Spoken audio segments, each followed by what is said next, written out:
Hello guys, are you able to hear me?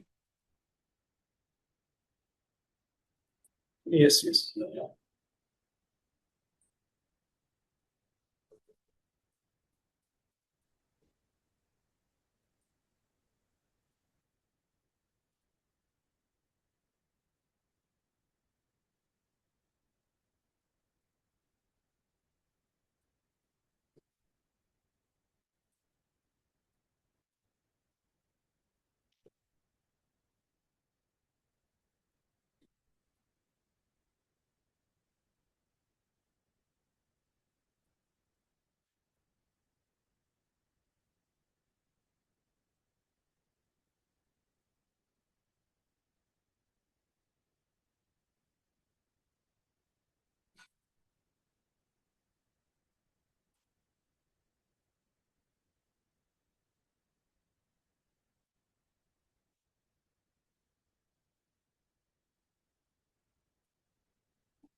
Sir, in the meantime, everyone else, I had one question.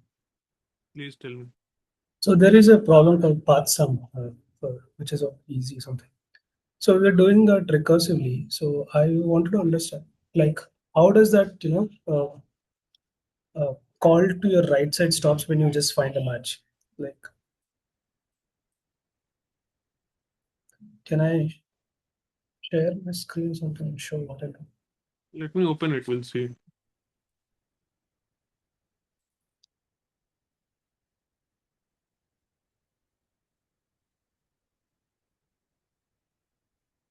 We have solved that question.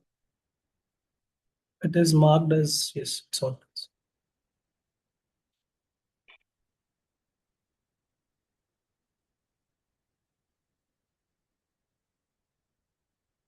What is the question? Okay, wait, we'll discuss this question. We'll do some tree revision today, so we will discuss. Okay. Guys, please put it in the group that we have started. We'll start in 2 minutes. So guys, how is your preparation going on? Are you following the lectures? Anyone has any major problems that you're facing?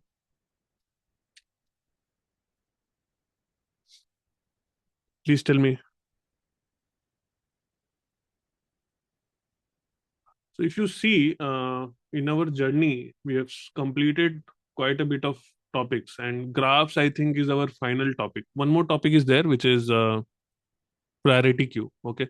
So we'll discuss these two topics. We'll try to finish it in the next three classes. And then your data structures and most of your algorithms will be complete. Okay.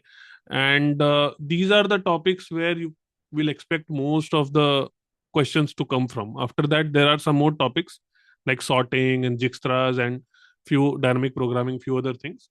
But those are relatively less common, right? This, what we have covered so far, these are the most common topics. So how is your understanding so far? Because I think we have completed almost 70-75% of our course, even more than that, I would say. Okay. So how are you following? Are you have you solved all the questions? Are you Do you want something to be repeated in terms of array, stack, queue, linked list, tree? And today and tomorrow we'll also get a good hold of graphs. So what do you guys think? Anyone has anything to share? So mainly, basically, when we uh, like revise the topic and do the exact question on that topic, in that case, we are able to understand that this question is from this topic.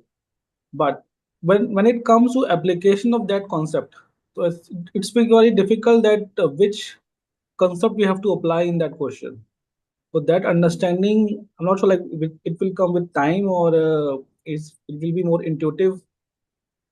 That's So two parts to it. One is that because you already know the solution, so sometimes you are not thinking about how to arrive at the solution because you already know it. So what I will suggest is that you solve all the questions, and by the time you suppose we started with arrays, two pointer, and then sliding window, and then we went to linked list, then we studied stack graph, right? Then we studied trees. Within trees, we studied binary search trees. So go back to arrays again, and if you have memorized things, then you would have forgotten by now. Okay, so try to solve it again, and when you try to solve it again, you will start from fresh. Okay, and then you see if you are able to solve it, because if you are not, if you are solving the questions which I have solved in class, you already know the solution or you have already seen the solution, then you are not triggering your mind to think. Okay, today I will give some examples. We'll do trees today, few questions of trees, and we'll again start thinking from scratch. We'll not rely on anything that we have done previously. We'll try to do it from scratch, DFS, BFS, whatever. But I will suggest that have a bunch of questions. Even if you know the solution, try to solve it 2 3 times. Then solve new questions. So if you see, look at this list. There are some questions that I have solved, and there are some questions which I have left, which are similar to the questions which I have solved or slightly less difficult or slightly more difficult. So try to do those questions. And if you're stuck on those questions, then don't worry, okay, because it is completely natural. Everyone gets stuck. But try different everything that you know, try every possibility. Like try sliding window also. Maybe it will work, maybe it will not work. Try prefix sum, try two pointer, try binary search. And if you watch the videos, I have given you some hint as to when you should apply what. Again, those are hints and those are guidelines. Nothing is completely fixed. Yeah. But do you think that will help? sure. I think when question come, then we should have Yeah. all the concept in the mind, so that one by one we will check which will give us the result. We Correct. try once, if it is not working, then go to approach.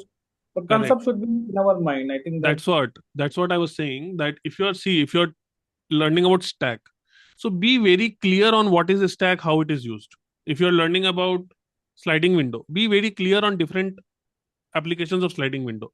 If the concepts are clear in your head, if you know what is binary search, how it is applied, then when a new question comes, okay, and if you are having a doubt in your mind that maybe binary search will solve this question, then once you decide that binary search will solve this question, in order to try binary search, you should not spend much time. Your time should be spent on deciding how this question will be solved or what concept will be applied. Suppose if you decide that stack will be used in this question, suppose, okay, if I'm looking at a question, I'm having some doubt that maybe this can be solved by a stack.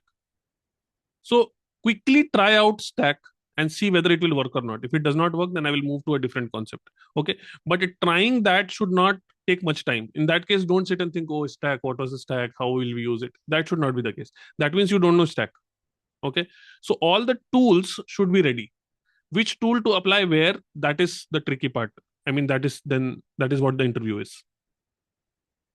sure, That's sir. why every individual concept, practice at least 10 to 12 questions. If you look at trees, I think including our class and including live sessions, I think you see this many questions we have done, and uploading some videos also. So close to, you can say, 15 questions we have done. Okay, 15 questions, and 5 to 10 questions I will give you. So total 25 questions if you do, then trees का मोटा मोटा idea आ जाएगा आपको. ठीक है, मैं ऐसा guarantee नहीं दे सकता कि हर क्वेश्चन ही सॉल्व कर लेंगे, लेकिन approach you can do the approach. Similarly binary search में अगर आप 10 क्वेश्चन सॉल्व करते हो, तो बाइनरी सर्च का आपको आ जाएगा कि बाइनरी सर्च किसी क्वेश्चन में लगेगा या नहीं लगेगा. That you will get a hint on your own with practice. But I will suggest that for every topic, at least do 10 questions on your own. 5 questions which I have given, 5 questions which you can do, which I have marked. If you do 10 questions on every thing, at least you will have an understanding of that concept, understanding of that application. Sure, sir. Sure. Thank you. Okay, but it will take time. It will take time. But keep doing it, okay? Don't leave it. And be very careful and do this self-evaluation that am I memorizing it or have I understood it? It's a very thin line. Sometimes we lie to ourselves also. Okay. So whenever you are solving the question, try to write it from scratch. Means don't, we call it build it from the first principles. Don't rely on anything that you have memorized. Okay. Chalo, anyone else? Any questions?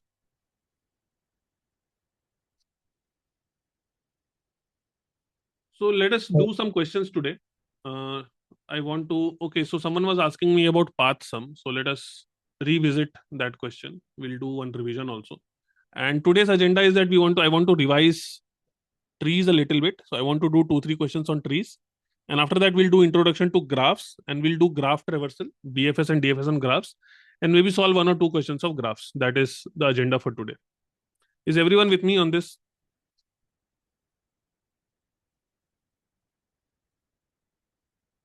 Okay.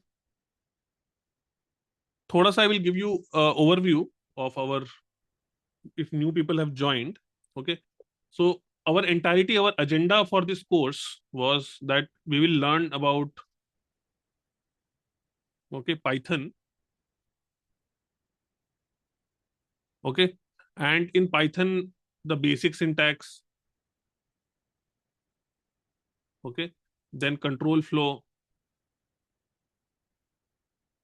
and operators. Okay. And then oops. Okay. And functions.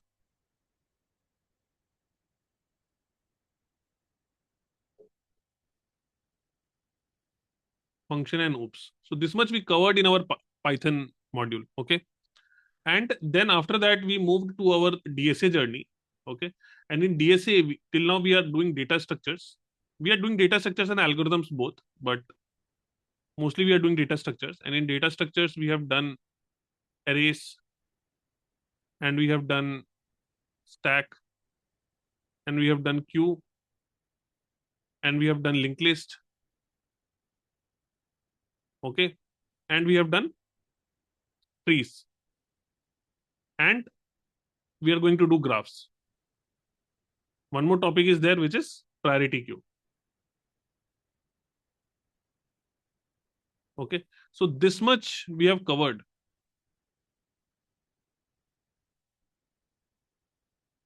So to some extent, I can say that all of you are actually ready for doing some mock interviews based on these topics.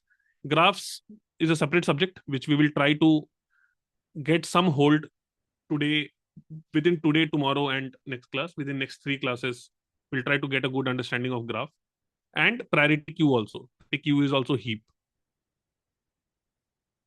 So next 4 classes, okay, next 2 weeks, I will try to cover this much. This is our target. Okay. And we might need a few extra classes also to do some extra practice. I'll try to cover these concepts. When I say cover these concepts, means do the template code and solve 2, 3 questions. That is what I call as introduction.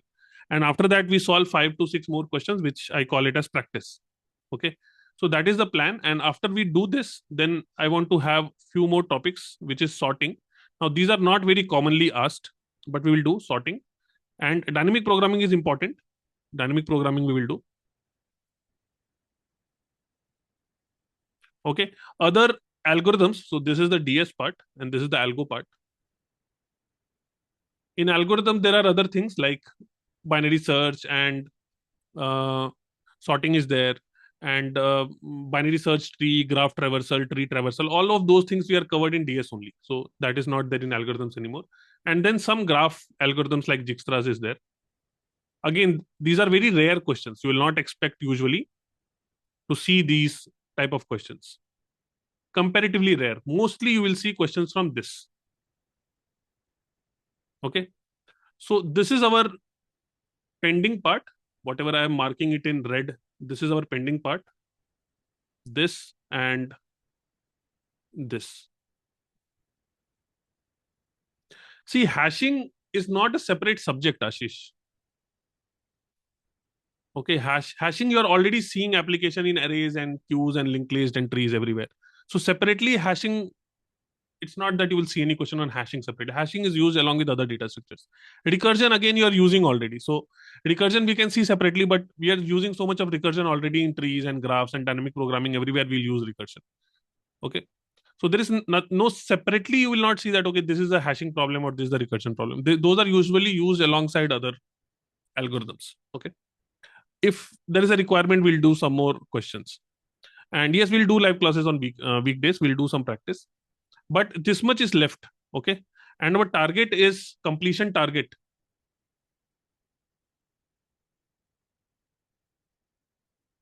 is 31 December officially. Okay. Before New Year. After New Year, I will continue to do practice sessions. Okay. We'll continue to do practice sessions for at least 1 more month. But officially, I want to complete the course by 31st December 2025. And the major objective is that we should have a good mastery of these topics. This much. Okay. And dynamic programming also. Sorting and jigsaws, etc., prims and kruskalls, all those things are slightly on our lower priority. We'll complete them. But if we are not able to do it within 31st, then we'll do it after that in live classes. But mostly we want to cover these. Okay. Backtracking also rare. You will see backtracking questions. Backtracking and greedy.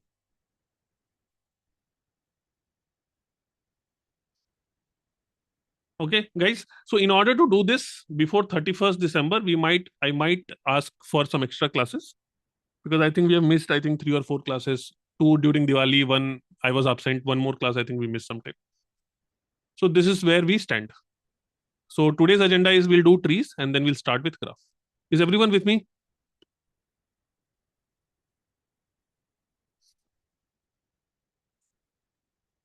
Chalo. So trees, let us think, do a little bit of trees. Path sum, somebody's asking me a question on path sum. So let us revise path sum. And then I want to do a BST question. We'll do one BST question. Let me I want to do one level order traversal question. I think we have not focused on level order traversal. So this question is, we'll see. I'll tell you. This is path sum. I think we have solved this problem in class. I don't remember. If either I've solved it in class or there is some live session or there is some YouTube video I have done on this. So this says, given the root of a binary tree and an integer target sum, return true if the tree has a root to leaf path such that adding up all the values along the path equals target sum. Okay. So can someone give me an idea for this question? By reading this question, can someone give me a hint as to how to solve this? Okay, leaf is a node with no children. So let me look at the example. So see, the example is here. We have been given the tree and we have a target sum of 22. Okay, which means I want to find a path from root node to leaf node, which has a target of 22, which has a sum of 22. And we have discussed about recursion. Okay, the concept of recursion. So can we use recursion here?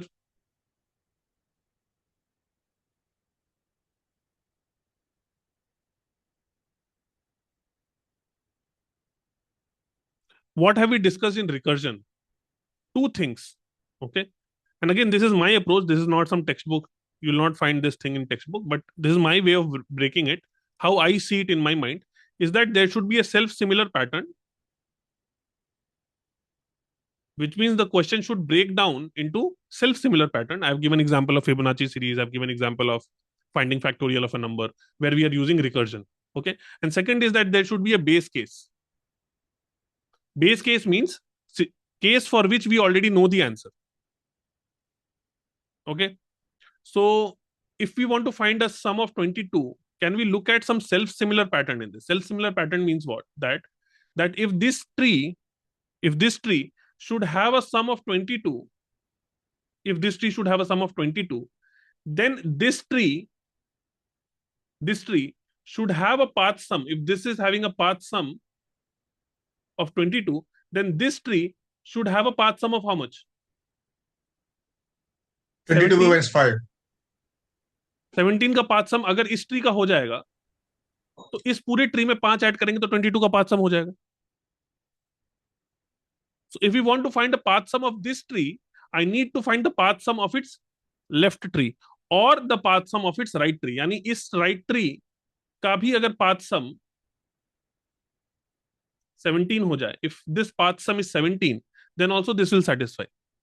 So now my question is that this is my tree 4, 11, 7 and 2, and I want a path sum of 17.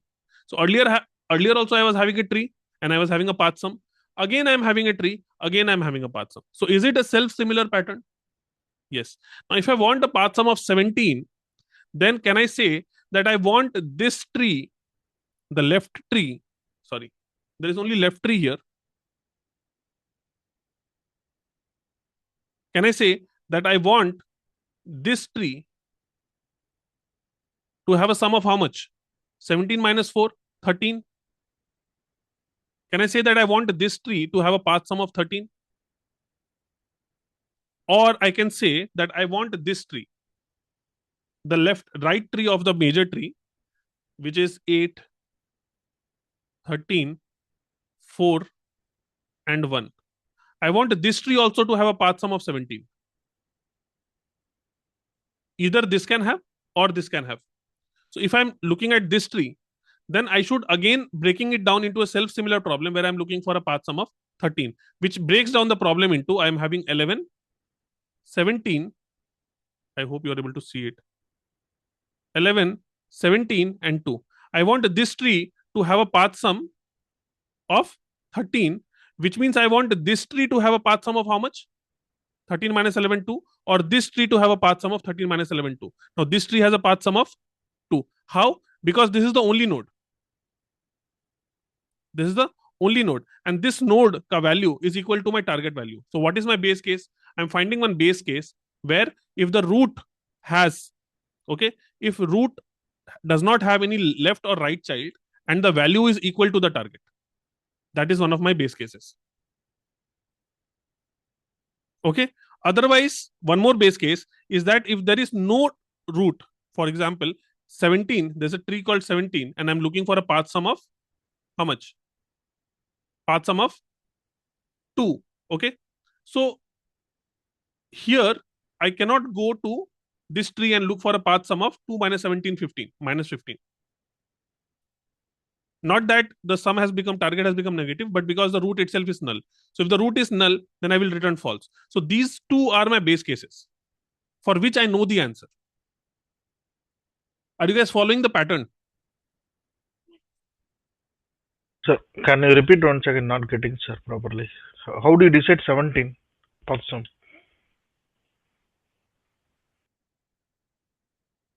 How did I decide the 17? Node Ram, it's saying that, see, 22, right? He is asking. So 15 minus 17. 15 minus, sorry, 17 minus 5. Which No, is, I understood. I understood the question. Chalo, let me explain it one more time.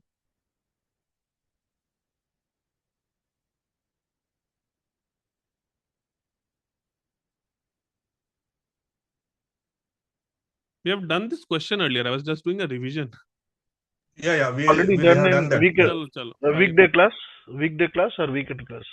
That I don't remember, but I have done it in class. 5 for it. We'll do a one more time. Chalo. Yeah, I attended last week as well. I think it's not covered last week. 5, 4, 8, 11,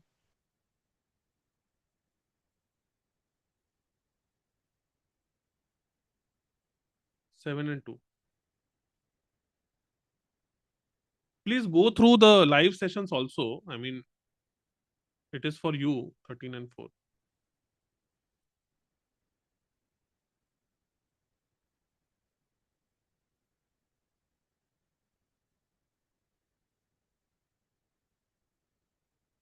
Is the question clear, first of all?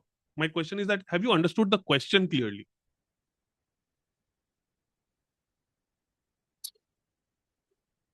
That what are we supposed to do?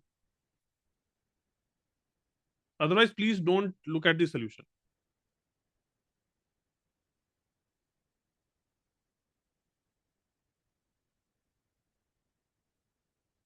What is the question? What are we supposed to do?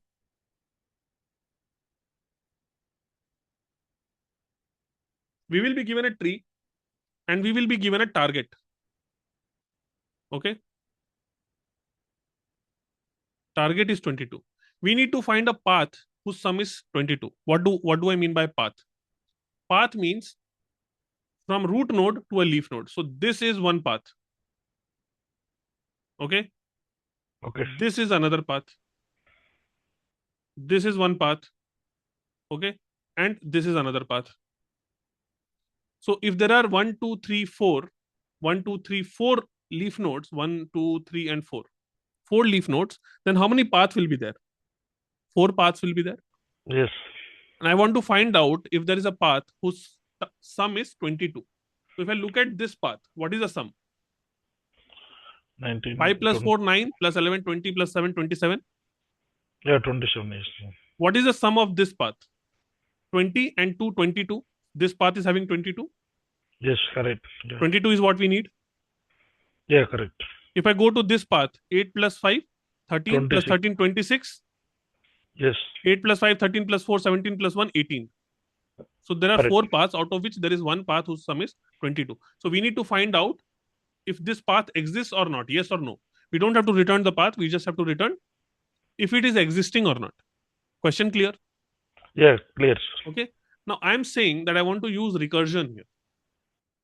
All of you are familiar with recursion. We have done a lot of questions on recursion. Yes.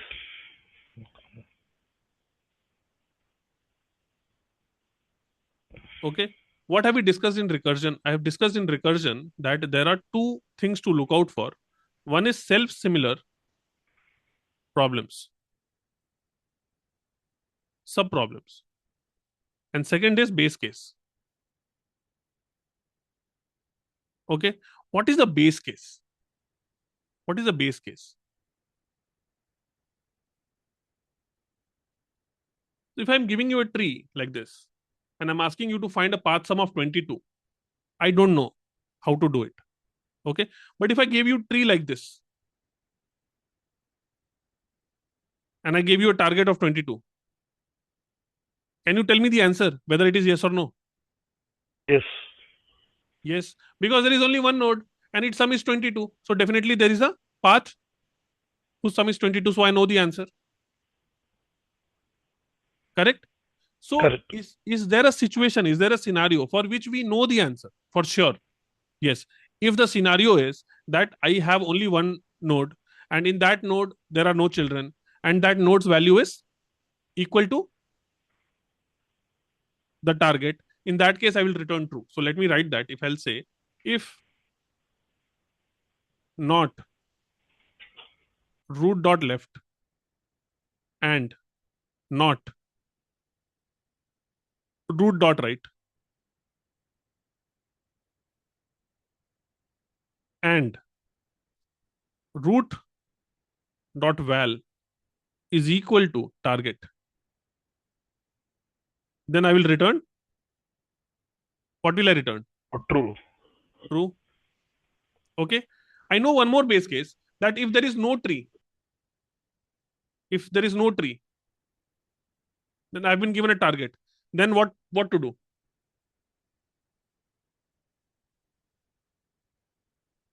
Will it be true or will it be false? Will I get a true or false? Please remember that we have to return a true or false. Sir. If I give you an empty tree and if I give you a target, is the answer true or false? Answer is false. Yeah. If not root, then return false. This much is clear. Yes. We are writing a function here, the function that will check path sum. Okay, so I will be given a root and I will be given a target. Okay, if these two cases, these two are my base cases. These two are my what? Base cases. Different problems will have different base cases. You have to think, under what situation do I already know the answer?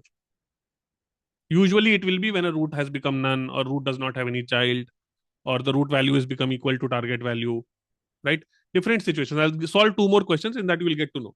If you remember, we have done same tree. There also I told you there are some base cases. Okay. So these are my base cases. If the base cases are not present, if the base cases are not there, then what we will do? Okay. So I'm going to say that if for this tree, this is my tree, for this tree, if I need a target of 22, okay, then can I say that this tree should have a sum of 17? Ramesh ji, tell me please. Can I say that this tree should have a sum of 17? 15, 18. Okay, No, don't sir. count. No, Don't no. count. Yeah. Entire 17, sir. tree has to have 22. 5 is here. Then should this part have 17? If this has 17, then this has 5. Then entire tree will have 22. Yes, correct. So now what I'm saying is, instead of looking at the entire tree, and same logic will go on the right side also. If this tree has a sum of 17, then also my problem is solved. Yes. Okay. So if I have a function of path sum, I told you one more thing in recursion, that when we write the function, before writing the function, we have belief, we have faith that this function is going to do its job. This function is going to do its job. So what I'm saying, that if case is not true, if this case is also not true, okay, then what I have to check?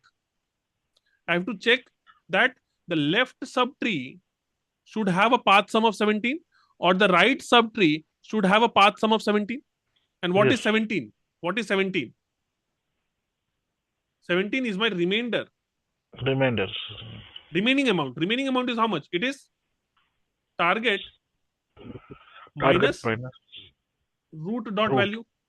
Yeah. This is my remainder, and this remainder I am looking for either here in this tree or in this tree. Yes. Okay. So can I say that either this is true, or I need to check return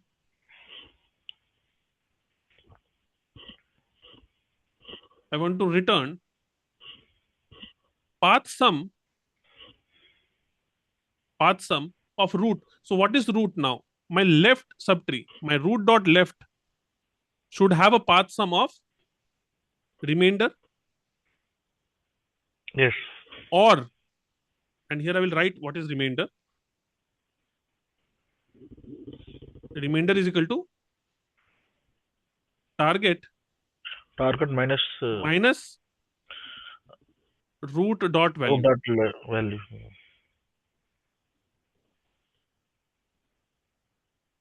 If the left subtree has this path sum, or the right subtree has the path sum, that means the root will have the bigger path sum. Okay.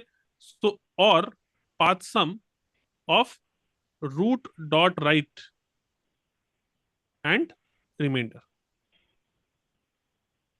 Either this condition or this condition should be true. Yes. Okay. Now let me break it down. Of what I am saying.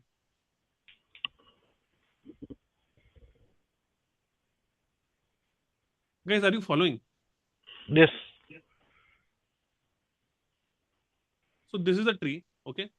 And the first step is that I'm looking for a path sum of 22 here. So in order for this path sum to be 22, either this tree or this tree should have a path sum of 17. So I'm saying my next step will be that I'm going to check 4, 11, 7, and 2. This should have a path sum of 17, or 17. 8, 13, 4, and 4. 1. This should have a path sum of 17. 17. Yes. Now we are again at the same question. Earlier also we are having this. So what we did we do? We checked the base cases, and then we checked the left subtree and right subtree. So again, if this tree has to have a path sum of 17, that means this tree should have a path sum of 13. Yes. Then only this tree will have 17. If this tree will have 17, then only this will have 22. Yes. Are you following? So now what is Yeah. my question? What is my question? My question is that 11, 7, and 2. This should have a path sum of 13. 13. Okay. The left subtree. And right subtree is what? Null. So this will return what? This None. is false. We have already checked False. that if not root, then we have to return false. Yes. Okay, so this will return false, but this can return true. So if this has to return true, then what are the cases? Either this tree, if this tree has to have 13, then this tree has to have how much? 2.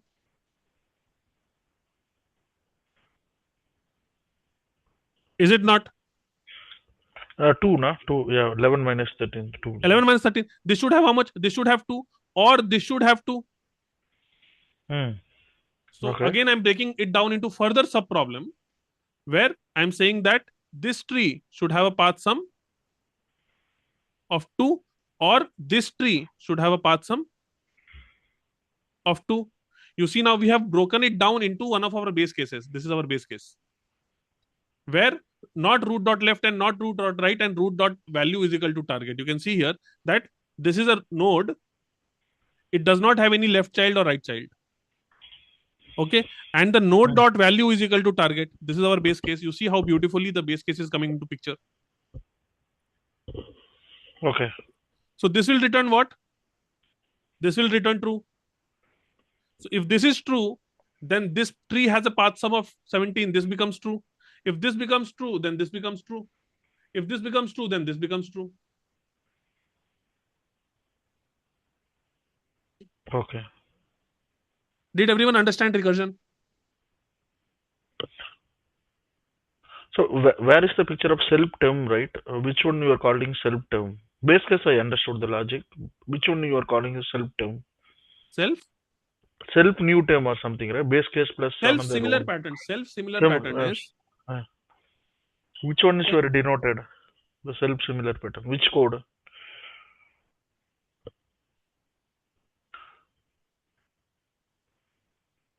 self similar pattern means, how do I explain it? No, in the code section, right? The There base is case no, will be it the is a path. concept. There is no such thing in code. Okay, What is okay. self, It's a what is concept. self similar pattern? Self similar pattern means initially you are having a tree and you are Yeah. having a target. Correct? Yes. In order to find this, I am breaking it down into further trees which also have a target. Okay. So this is a sub problem. I have to solve this problem in order to find this. Are these problems not similar? Here also tree, here also target, here also tree, here also target. Okay. Yeah. It is the same as saying, see, concept you have to understand. If you want to find factorial of 5, can I say this is equal to 5 times factorial of n 4? minus 4 minus 4. Yes, correct. Correct, no? So in order to find factorial of 5, I have to find factorial of 4. Now, whichever function is used to find factorial of 5, same function will be used to find factorial of 4 also. So is this not self-similar problem? Okay. This is what I'm saying. It is a self-similar problem. In order to find factorial of 4, I have to do 5 into 4 into factorial of 3. 5 into 3. 3. Okay, this means that 5 into 4 into 3 into factorial 2. of 2. Okay. Now you will say, what is the meaning? It will continue going. So yes, it will continue going. That's why we write base cases. Someplace it has to terminate. It will go to that level where we know the answer. So this will go where? This will go into 5 into 4 into 3 into 2 into factorial of 1. Yeah. This will say that I will go into factorial of 5 into 4 into 3 into 2 into 1 into factorial of 0. And I will say that factorial of 0 is known. Somewhere I know the answer. I don't know factorial of 5. I don't know 4. I don't know 3. I don't know 2. I don't know 1. But I know 0. Something I know. That is the base case. So I'll say factorial of 0. I will define it beforehand. That factorial of 0 is equal to 1. So if factorial of 0 is known, then this becomes nothing but this becomes 1. So if this becomes 1, then this becomes 5 into 4, 20 into 3, 60 into 120. So this becomes base case. That will become base case. Okay. So here this factorial of 1 will be returned. If you know factorial 1, then 2 will be returned. 2 if you know, then 3 will be returned. 3 if you know, then 4 will be returned. If 4 you know, then 5 times 4 if you do, then you will get the answer as 120. Did you understand what is self-similar? Yes. जिसने पूछा था Uh, समझ में आ गया आपको? No, I understood. So basically, I had a question with respect to the calls we make, right? If you add this With to a respect to stack. So, sir, if you go to the code, so here basically two calls are happening, one to the left and another to the right, right? So question is, let's suppose you find one path that basically meets, I mean, sum of which is the target sum. Do we stop there itself, or do we still continue to check the other paths also? That part. the How moment does you it get it, come? the function will return something. Hmm. The moment you get the answer, the function will return, it will go up and up. Okay. So I've explained using a call stack, but let me show you. Okay.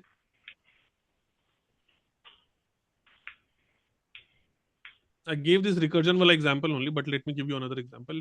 Let us say that this is 4, this is 3, this is 2, and this is 2. Okay. And this is 1. Okay. And your target sum, target sum. Let me not make it 2 here. Let me make it 5 here, so that we have unique numbers. Target is suppose 7, 8, 9. Okay. So first function call you will make will be what? 4. Root. Suppose the function is p.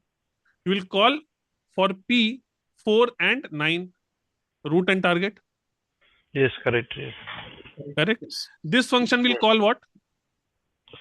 3, left side 3. This function will call for 3 and 3 minus 5. 3 and 5. 5, yeah. Okay. And one more function call will be there, which is Right p side. of 5 and 5. 5 and 5. No, Correct? 5 and 4, right? 5 and 5, no, 9 minus 5, 4. 9 minus 4, 5. So this here also we need 5, here also we need 5. Yeah, sorry, 5. Target. Okay. But इसको side में रखते हैं. 3 and 5 if we check. Okay. Then what will be the next call? If we have to have 3 and 5, then what we will check? P of We will 2. check P of 2. 2 and 2, 3. 2 and 2, no? 2. How 2? 3, no? 5 minus. This is having target of 5. Then this will have target of how much? 5 minus 3, 2, no? Yeah, 5 minus 2, 3, right? Sir, 3, like 2 and 1. This tree is having target of 5, correct? Target of 5, yes. Then this tree will have target of how much? If this has to be 3, then this has to be how much? Huh? Sorry, confusion. Sorry. No, we have the remainder is 5, right? 5, but our target is the 9. Am I right? Forget about 9. Look at this tree. For this tree, what is your target? 5? 5 only, yes. 5 only. If this tree has 5, then this tree has how much target? 5 minus 3, 2. Yeah, 2, sorry. Okay. Got it. So we'll check for P, 2 and 2. Okay. Yeah, correct. This will return true. This will return true. Correct? Wait. One more function. Because this is hitting the base case. Yeah, getting in the base case is correct. Okay. So if this returns true, then this will return true. Because there is an OR condition. If this returns true, then this will return true. Okay. Done. So what happens to that P, 5, 5? What happens to that call? That Which breaks one? automatically. The call that we have, one more pending, the right call. That is another stack. It is not yet added to the stack. Okay. Because that function has not been called.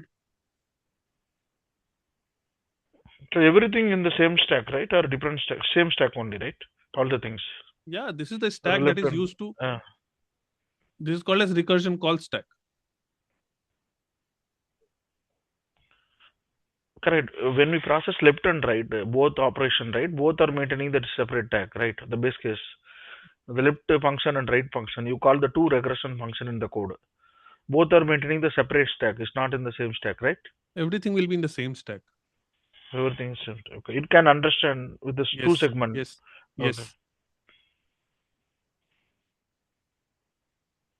What you can do is create a tree. Okay. You create a tree, then write this function. Okay. Write this function and see how the function, put print statements. Okay. Put print statement that when which function is being called, and then try to debug it. You will get it. No, actually, you have written the two function path sum and path sum, right? Anyhow, each regression it can create own stack. It's not storing into the same stack, right? The path sum of root dot left. Everything will be in the same. It will be in the same stack. Yes. Let us do one more question on this recursion pattern, which we have already solved. Let us do one more. Same question which we have solved. The question was on that itself. So will that P of 5, 5 gets added to the stack or not? So I thought it gets added and the control book comes back. You have written separately 5, 5. No, outside you have written the right side tree, outside of the stack. P 5, 5. Yeah, same thing. P 5 of 5. I thought that also gets added to the stack. So outside of the box you have written 5, 5, the same area below. It will get called. It will get called. See, if you are having an OR condition, it actually doesn't matter, because if you have an OR condition here, if this becomes true, then does it matter what this is doing? Yeah. One first condition is success and the return true one. That's this. It's not looking for the second one. 1 second. So if you want, you can add. If you want, you can add that also to the stack. But ultimately, when this function will return, it is going to evaluate true, or suppose this is also true or this is also false, and this will be false. True or false, I will get true only.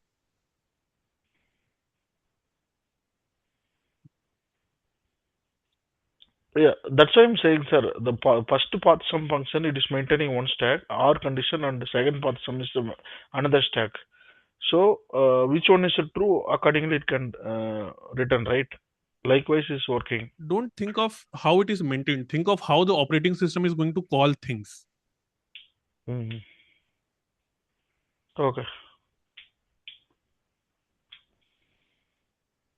Okay, that's fine. I don't want to debate this. So if that's what I was also having confusion. So how do I think that way? Because let's suppose, is the termination happening? The call of the right side is terminated because there is an OR condition, or it's not getting added to the stack. Like, how do I visualize that part? Like that's not clear. Slightly difficult to explain, because recursion is like that. That's why I took a simpler example. Let us discuss this. Give me time. Let us discuss this after the class. Otherwise, this discussion will go for a very long time. Recursion is little bit. It is tricky that way. It's kind of black box backend process. Not a black box, but it is little bit tricky. Unless you have to sit with a pen and pencil, then you get it. If I explain it, it becomes little bit messy for you to understand. We're making confusion. Yes. Let us discuss it. Let us keep it after the class. We'll discuss it. Otherwise, we'll waste time on this. Let us solve one more question. Sorry, sir. One more question in the same area. So you have written one path sum, right? But I wanted to return wherever is matching. Wherever is matching to. That's a different question. That becomes a backtracking question. We need to tweak the logic, right? Accordingly. It's a different logic only. Yeah. Okay. That becomes a backtracking problem. Okay. Fine. That will be a very inefficient problem. That is a different topic. That will return the sum. That will return the path. Here we are returning a boolean, whether the path is existing or not. But if you want to find the path, return all the paths that are having a sum so and so, or return all the paths that are having a sum more than, less than, then it becomes a backtracking problem. Okay. That's a separate thing. So what you will do in that case, that you will start with 5, you will go 4, you will go 11, you will go 7. If you don't find the answer, you will go back to 11 and you will check 2. Okay. In that, the base case will be that if the sum has become more than the target, then we will leave that path and we'll explore some other path. So it becomes a backtracking problem. You'll go till here, you don't find the sum, then you backtrack, you come back to 11 and you go someplace else. You don't find it, you come back and then you go back to 4. Then you go back from 4 to some other places. So that is a backtracking algorithm. Okay, fine. Yeah, sure. Usually you will not find backtracking questions asked. I mean, normally. Let us do one more, again, simple problem that we have done. Same tree and is subroot subtree. These 2 questions let us do. Okay. So you see this question, LeetCode 100 same tree.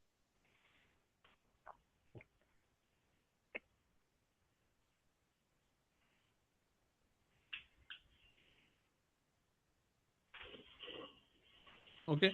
So what is this question? You are given 2 trees, 1, 2, 3, 1, 2, and 3. And you have to determine, this is P, this is Q. Okay. We have to determine if these 2 P and Q are same tree. Okay. Tell me some approach.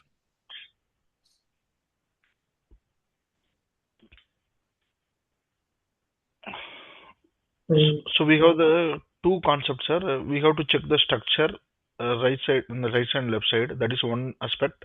The second aspect is we have to sum up all the values, right? Whether it's matching or not, left side and right side, overall.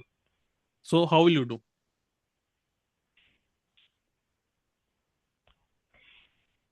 Based on the discussion of the previous question, can you think of something? If we want to do recursion,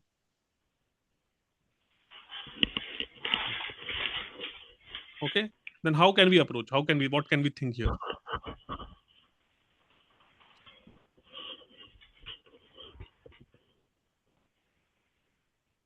So I think the only thing that would change is from the OR condition to AND. Both are same. Both are same how? Means tell me step by step. Tell me some like एक बार में गुरु प्रसाद, हाँ आप बोलिए. So again, Ram said, right, the first is a structural check. We start with both the nodes P, Q. If there is a node and it also has a leaf, and if I have both leaves, the other one also should have leaves. But this is a simpler one I have given you, no? It can be like this also.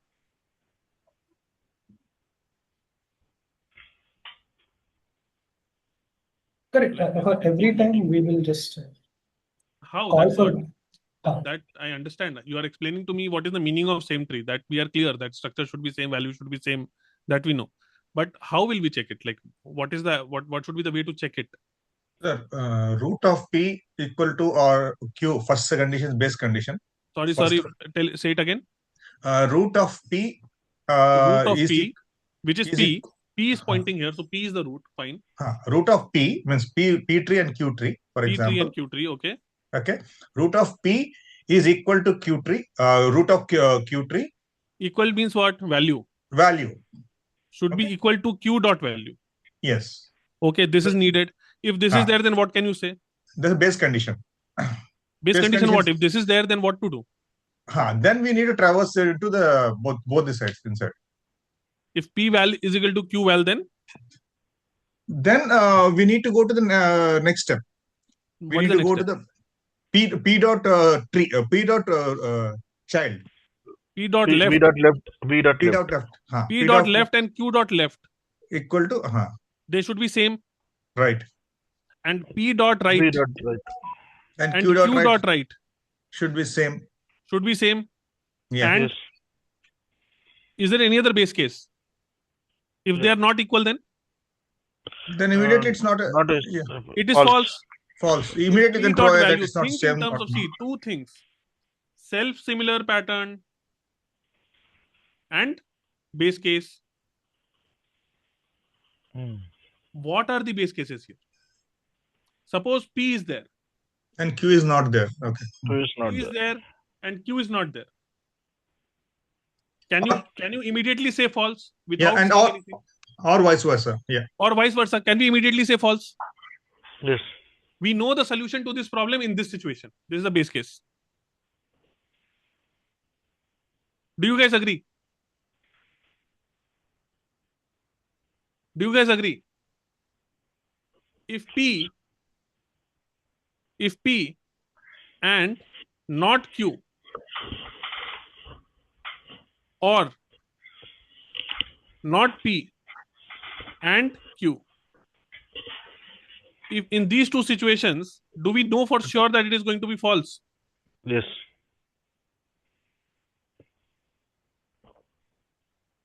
What other base case do we know? If P and Q both are not present, if P and Q both are not present, then will you say they are equal? No. If not P, not same. and not Q, can we say true? Yeah. Oh, yeah. Both are not there. Both False. are none. Both are Yeah. none. So true. Now, if both are none, whether we should give true or false, that you can check in the constraints. What does the question require? Or if even that is the situation or not. Maybe the question will say that P and Q will not be none. So those things in constraints we can check. But do we know these base cases?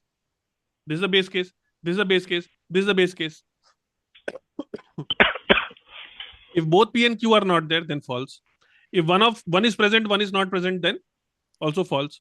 If both are present, okay, if both are present, but their values are not equal,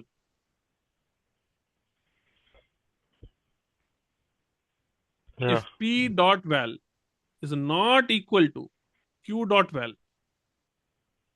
can we return false? Yes. Okay. Otherwise, automatically it means that the value are equal. Then what do we return? We have to return regression self term, no self we have to similar check. pattern. We have to check if P dot left and Q dot left, they are same trees or not. Okay. Now same tree is what? Same tree is a function that we are writing. The function which you're calling, doing it, yeah. P comma Which Q. means that if we want to check, if we want to write a function called same tree of P and Q, it means that I'm going to check some base conditions which we know. Okay. And after checking the base conditions, I want to check same tree. You see the same function, just like factorial of 5 was dependent on factorial of 4. Here's same tree of P and Q is dependent on same tree of P dot left and P Q dot left. Q dot left. And same tree P dot right. B dot right. Q P dot dot right. right and Q Q dot dot right. right. Okay. Now my question becomes this one. Now my question becomes this one. Now if I want to check this, then what will I check? Again, I will check for some base conditions. And again, I will check for P dot left and Q dot left, P dot left dot right, Q dot left dot right. It will be calling the same function again and again. It is calling the same function again. Till when will it call? It will call till we hit the base cases. Base condition, yes. When the base condition is hit, that time the function will return. You see, I am returning something here. The function will return something. If we don't have base case, then function will keep calling itself. Then you will go to infinite recursion. Infinite loop, yeah. So at some point we have to terminate. When we will terminate? We will terminate when we know what is the answer. For what we know the answer? We know the answer for the base case. How do we know the answer for base case? Because it is the minimum most condition. From our common sense, we are adding our base cases. Okay. Are you following the pattern of recursion? See, recursion separately, someone was saying. Separately, there is nothing to do in recursion. This is only recursion.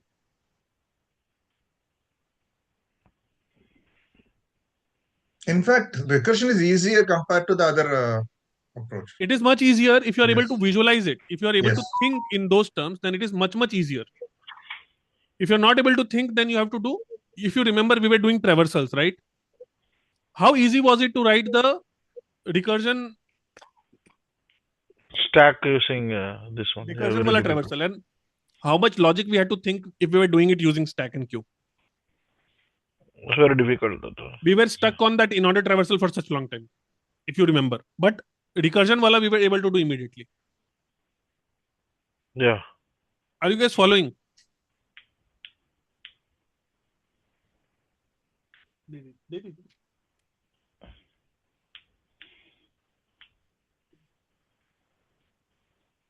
ठंडा है पानी, ठंडा है और खांसी हो रहा है.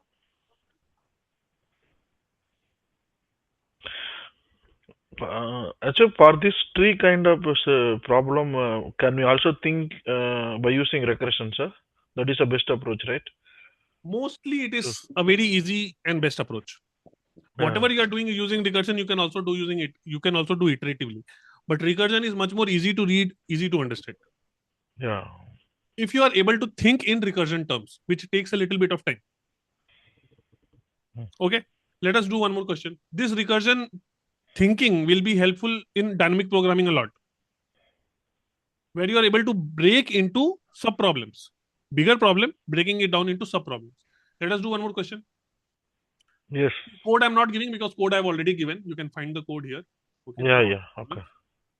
See, path sum wala question here I've given. And which was the one we did now? Same tree. Same tree also, you see? We have Yeah, done. comparing. You can see the videos, you can see the code. Or do you want me to write the code?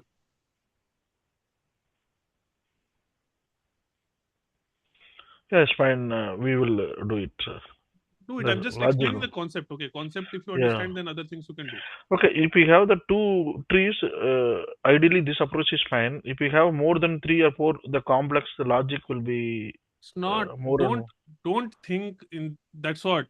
The way of thinking you have to change. It's not about 2 trees or 1 tree or whether there is a tree or not. Whatever problem you have, can you break it down into a sub problem? Not all problems can be broken down into sub problems. Every problem cannot be done like that. So you have to see whether this problem can be broken down or not. If not, then some other approach will be there. For example, if you have binary search, okay, then that is not typically a recursion problem. You can do it. You can write all iterative code in recursion also, but typically we don't do it that way. In trees, it is much more applicable. It is much more intuitive. It comes more naturally to you if you understand recursion well. Let us do one question. Subtree of another tree, 572.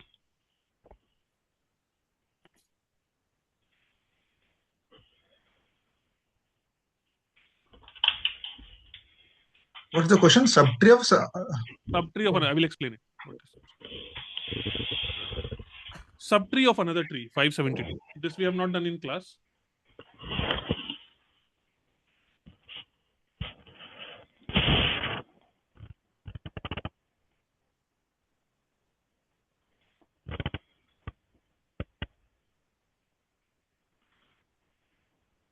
Can we read the question?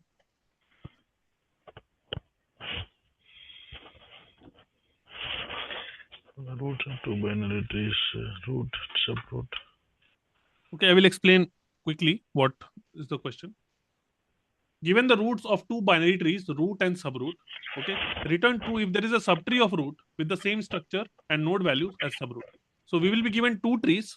Suppose this is one tree, 1, 2, 3, 4, and 5. Okay, this is root. And I am having another tree which is 3, 4, and 5. This is subroot. The question is that is this subroot, is there any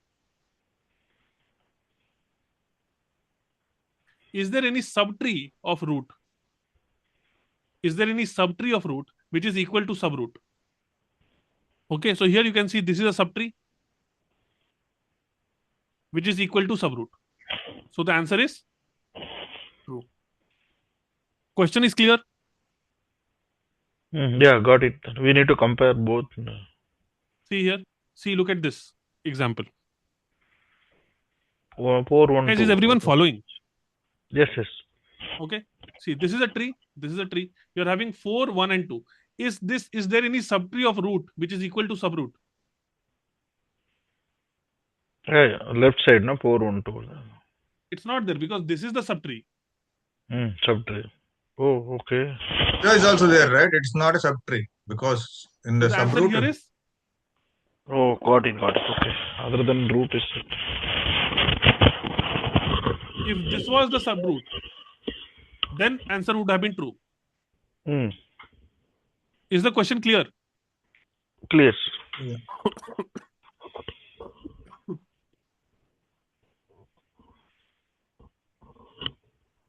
Okay, try to break this down. Again, recursion only. Let us try to break it down.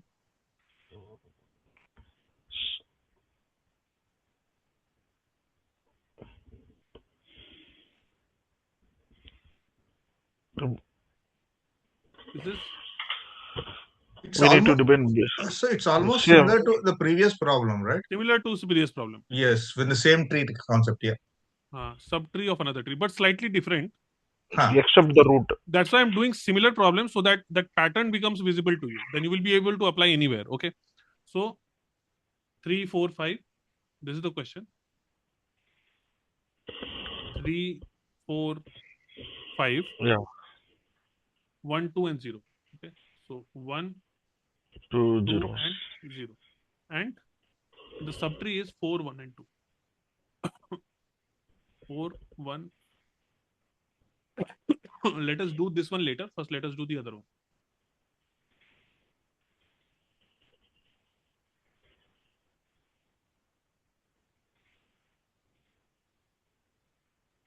पहला वाला क्या था?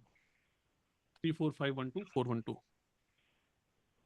I want to do this one. 3, 4, 5, 1, and 2. And then I want to check 4, 1, and 2. So this is my subroot. And this is my root. Root. How will you check if subroot is there in root or not?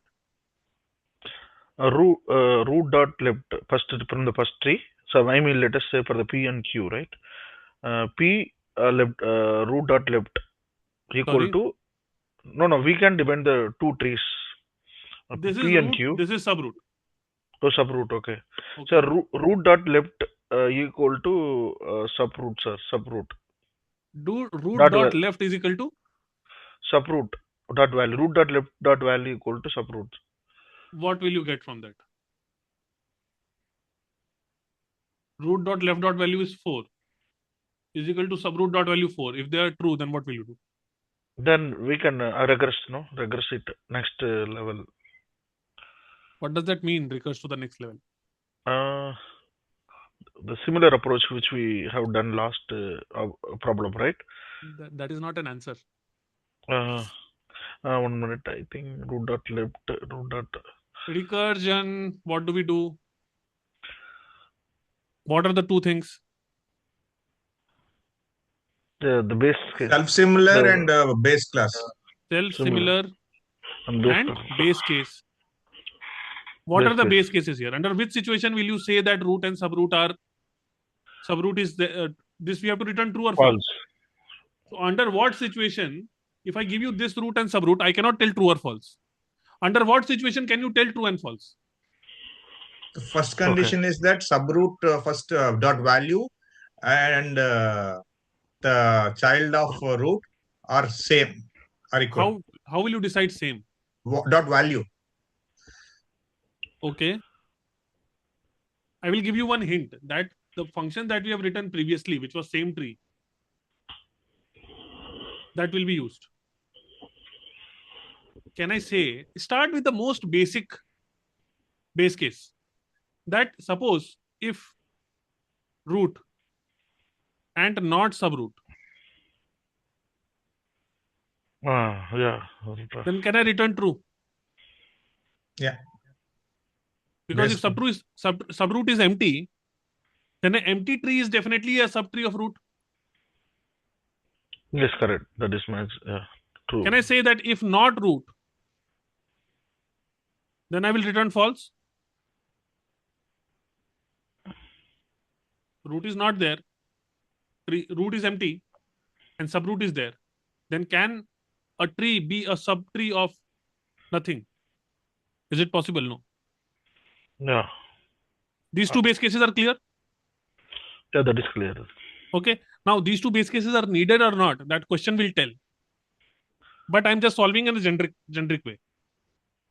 Okay. If I give you these trees, this tree like this, if I give you your root, suppose, if I give you a root like this, 4, 5, and 6, and 4, 5, and 6. Can you, and this is root and this is subroot.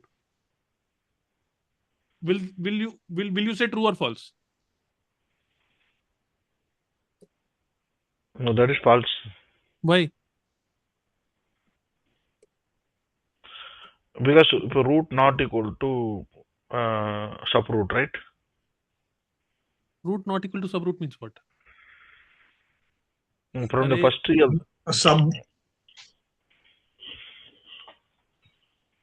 I'm asking a very simple question. Question is that a subroot is does the value of the root element have the subroot elements like the triangle? If I'm asking you, this is an array 1, 2, and 3, and I'm asking you 2 and 3. Is 2 and 3 a subarray of 1, 2, 3? Yes. Is 3 a subarray of 1, 2, 3? Yes. Is 1 and 2 a subarray of 1, 2, 3? Yes. Is 1, 2, and 3 subarray of 1, 2, 3? Yeah. If this is a tree, this is a tree, 4, 5, and 6. Is this a if this is subroot and this is root, answer is true or false? True. True. Is this true or false? True. What did I ask here?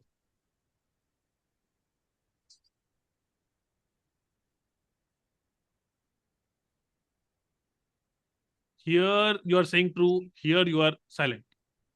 Have I written two different things? Is my handwriting not readable? True. Every tree is a subtree of itself. Right. Every tree is a subtree of itself. Guys, am I forcing the logic on you? Are you not understanding? No, understood. No, but the question was that they gave the diagram. I don't want to force it. If you're not getting it, tell me. No. The question when you see the diagram, right, is you give a root and subroot, right? We are thinking that yes, this is the root. Yeah. This is a subroot. Question is this tree a subtree of this tree? Yes. Subroot is also a tree. This is also a tree, right? Yeah. Is this tree a subtree of this? Answer is yes. How will we how can we find out this out? We have already solved this question using same tree. Same tree, yeah. Previous question. Which means that if same tree, root and subroot.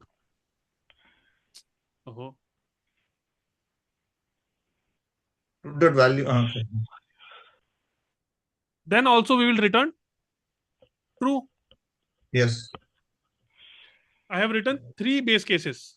Base case 1, base case 2, base case 3. Now what to do? Now I have to break it down into self-similar pattern. How? This is my root. This is my subroot. Okay. Are they following this base case? First one. Will my function return here? Root and not subroot. Is this condition valid? No, both have the values. It is not valid because both are present. Yeah. Is this condition valid? No. Is this condition valid? No. Then what we have to check? Then we need to go to the next condition. Like we have to check that if this root, tree root dot left. Left child and subroot, is subroot a subtree of the left child? Yes. Because it is not a tree of root.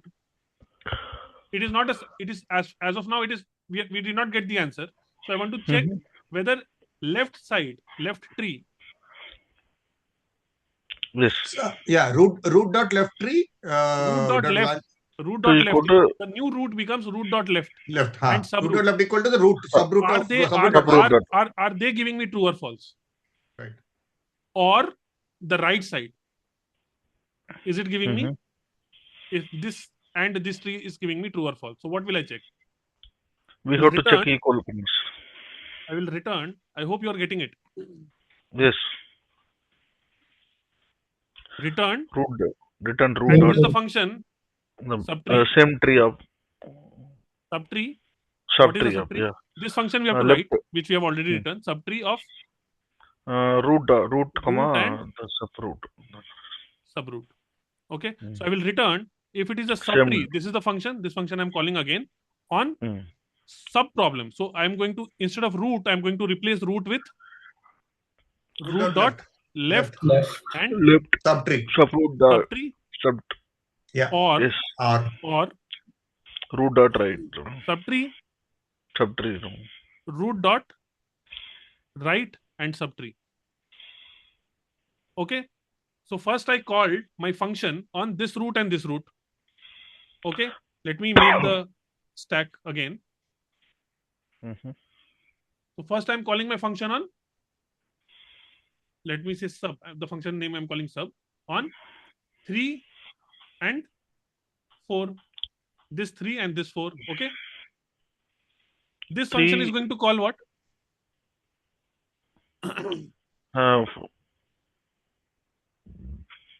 This function is going to call 4 comma this tree will be not 4 comma 4.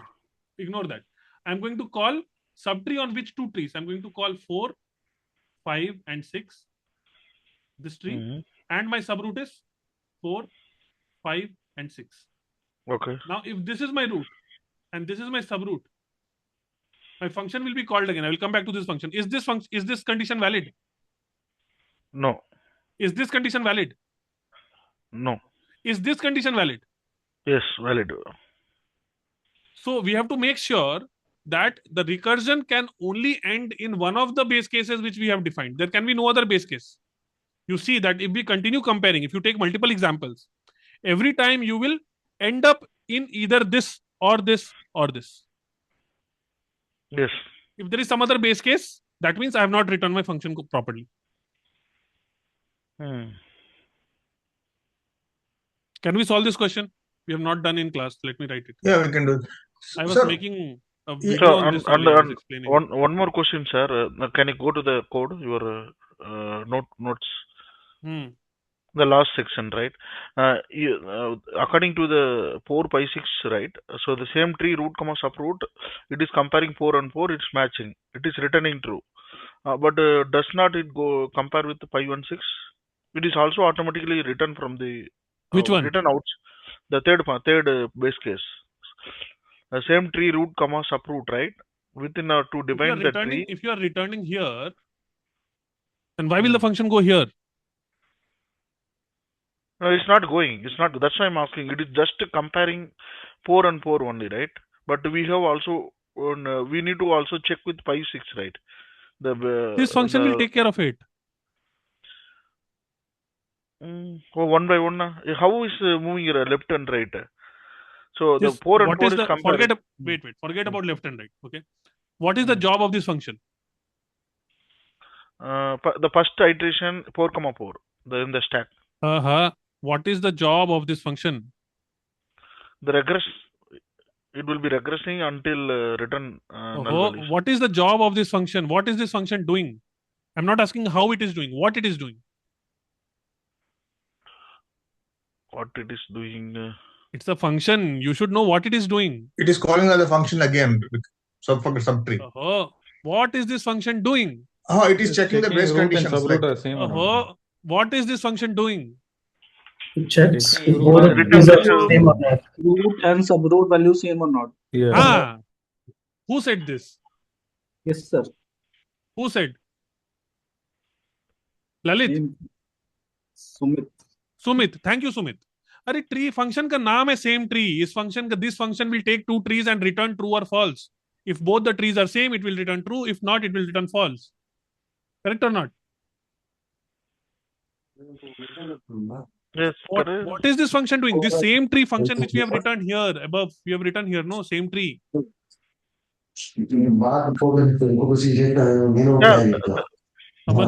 Are you getting it or not? hello. Yeah, we got Guys, it. please, Ram, we please. got it. We got it. No, Wait. you Who is confused? Tell me. Who is confused? Sir, a root comma subroot, right? It will call one time or below subtree how it is comparing internally. Which line? The same tree. If same tree root This comma line. subroot. This line. Yeah, that line. Yeah. Again and again, how to make sure to compare the values. The 4, 5, 6. How it will happen is secondary. Wait, how it will happen is secondary. But do you understand that this function is going to return a true and false ultimately? Yeah, that I understand. It's written true. We compare the root and subroot, it written true only. No, not What? this line. This function. This is what? This whole thing is. This function is what? This whole thing is what? That is a self-similar pattern, right? It is calling to the function, our function. This is a function. This is a function that takes two parameters. Correct. And returns true or false. Correct? Yes. How does it do that? We have returned this function here. What is this function? This function takes two trees P and Q and returns true or false.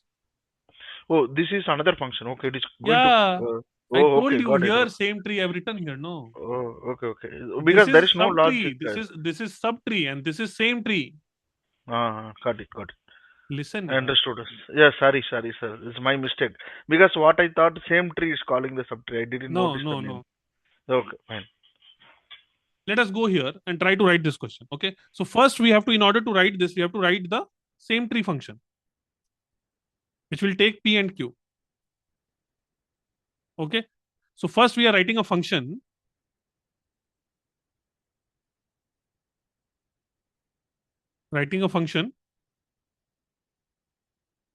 To check if the two trees are same. If two trees are same. Okay. So here, what are the conditions we have? If not P and not Q, then return true. If not P or not Q,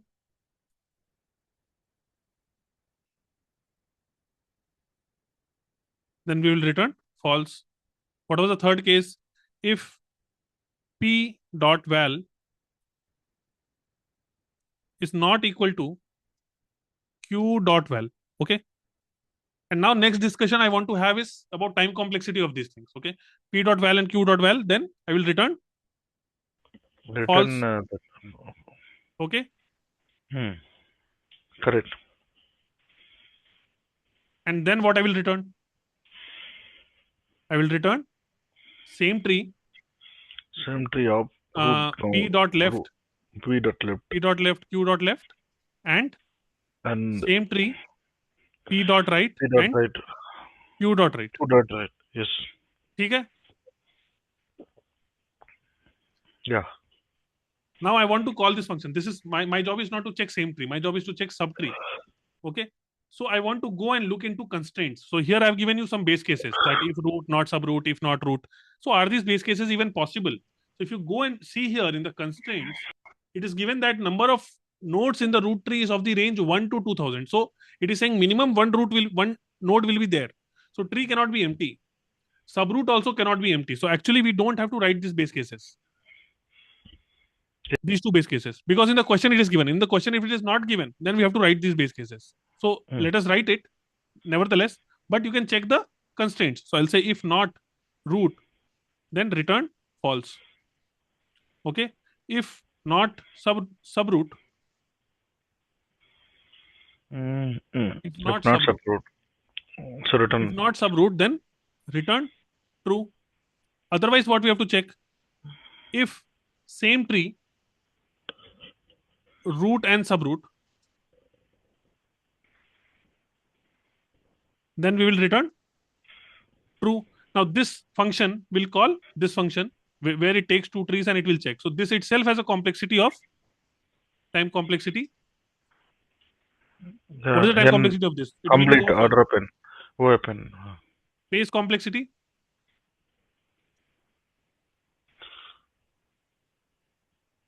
It will be O of log n or balanced, and or I will just say O of h, where h is height. Okay. Okay. So these are the base cases. All of you are clear with the intuition of base cases. What are base cases?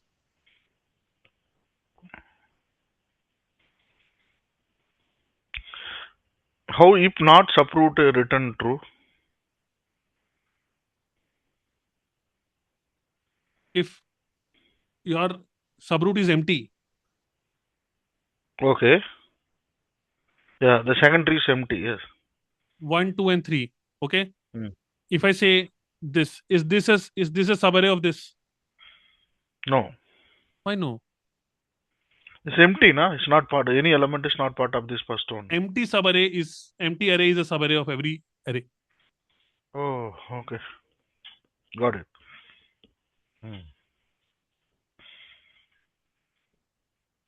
Okay. Then what we have to check? If these basis cases are not there, then I want to return that. What is the function name? Subtree. The subtree is subtree. Is subtree root dot left and subroot, or is subtree root dot right and subroot?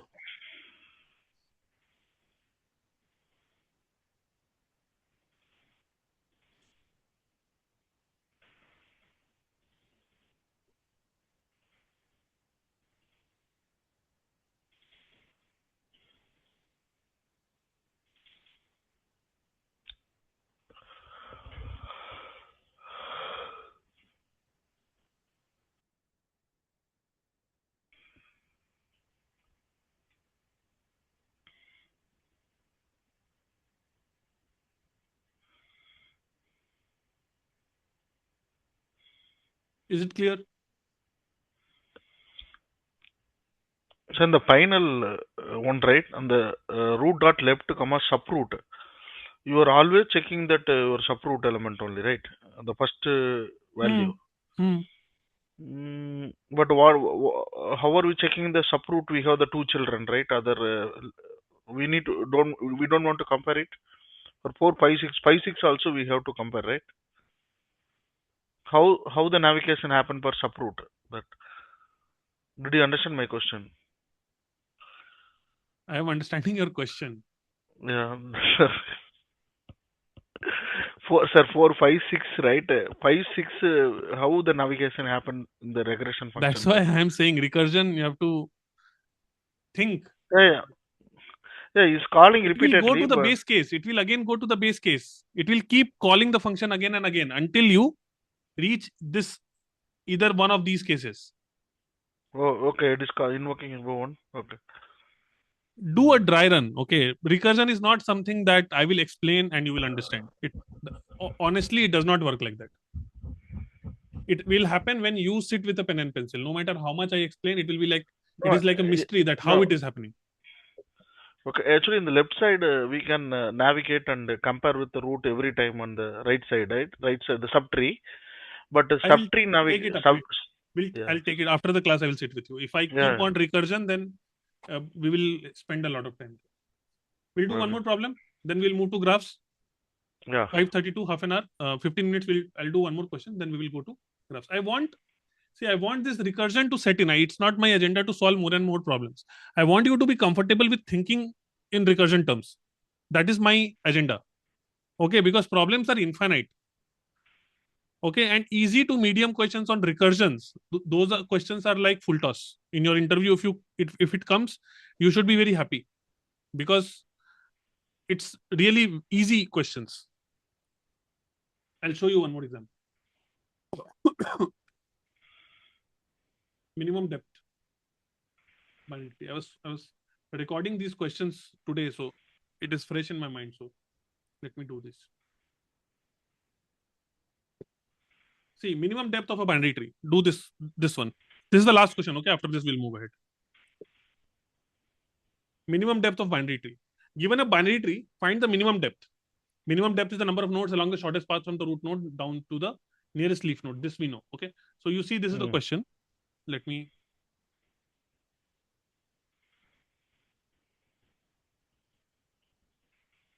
And guys, you have to practice, okay? Because recursion, if you're not understanding in trees, then graphs will be more problematic. I was thinking that you will be comfortable with it now. LeetCode 111.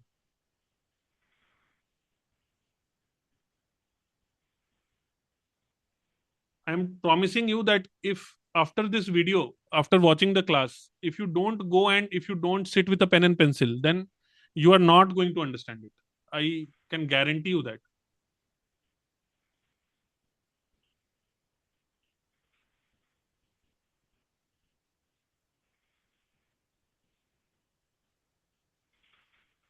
Okay, minimum depth of a binary tree. Let us do this question. 3, 9, 20, 15, and so on.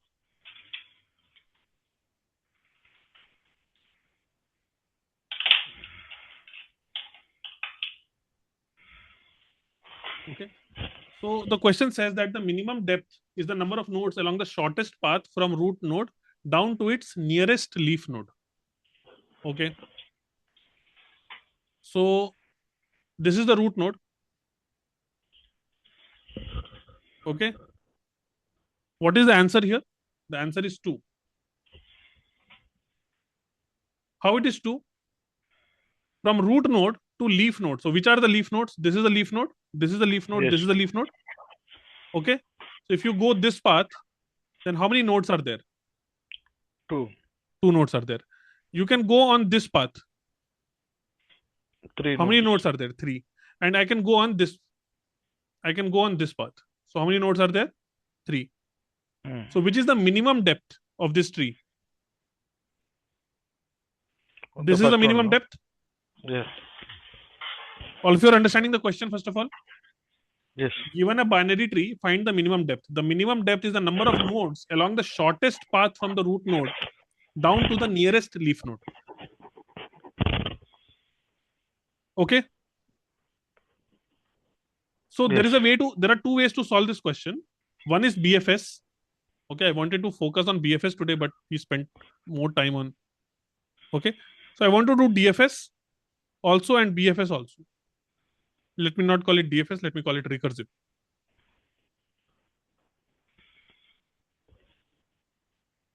So I want to do both, but I want to focus more on the recursive part because recursion is what we are discussing. BFS you will get time later also. So can someone help me how to do recursion on this?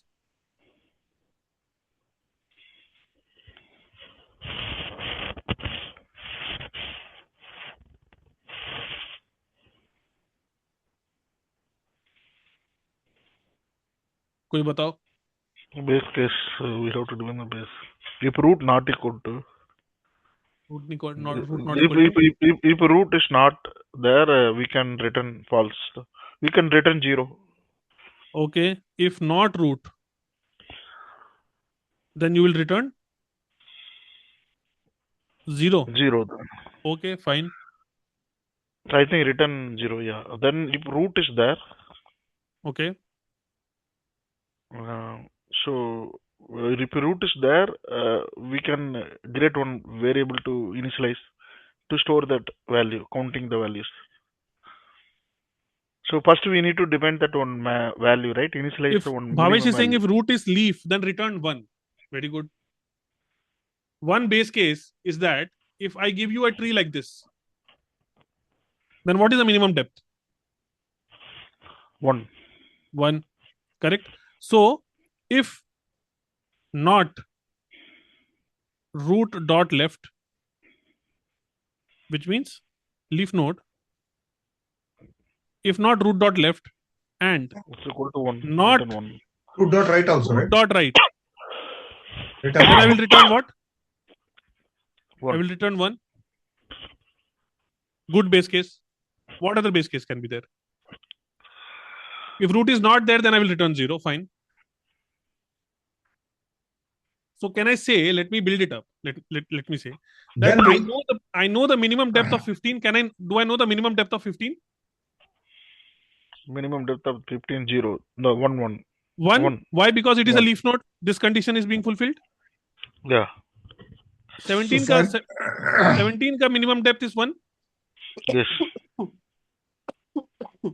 So finally we should need to return 1 plus again the base case of the function name. Yes. Good. What is the minimum depth of 20? Minimum to 2. How? Both are the same, right? The two, both sides are the same. 2, 2. How? Mathematically, how will you take? Now we need to. Suppose let me make one change here. Okay. Suppose here I'm having 13 and 20. Okay. So what is the minimum depth of 13? 1. Minimum depth of 20? 1. 21. What is the minimum depth of 15? 2. 1 plus the 1 plus 1? Yeah. Why 1 plus 1? Why 1? This 1 means that I have gone 1 level up, so automatically depth has increased. And 1, why? Because I have to choose between this and this. Whichever is lesser, I will take. So between 1 and 1 is lesser, so I have taken 2. Okay. It means that is tree ka minimum depth I found out already. Have I found out?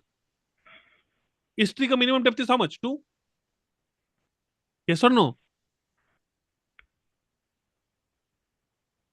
Yes or no, guys? Yeah, minimum depth to 2 only. 2.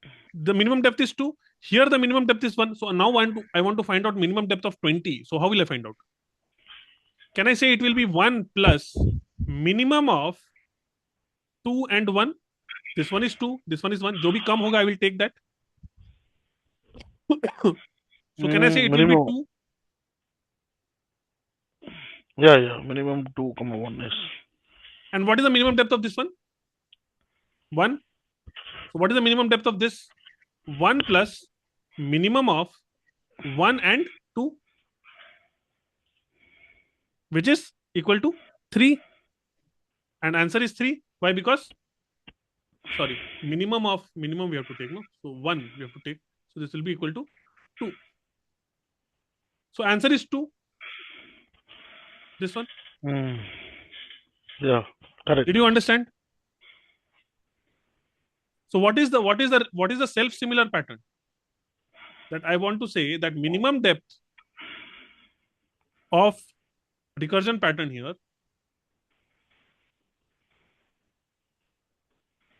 self-similar pattern which I'm saying is what? Minimum depth of 3 or of any node is equal to what? 1 plus minimum of same minimum depth. Let me write it.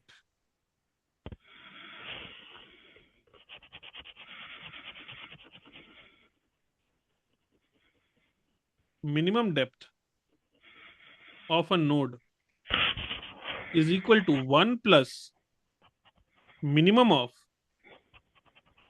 depth of the left child, root dot left, and minimum depth of root of right. Root dot right. So this, when we call minimum depth on every node, it will keep calling minimum depth of left and right.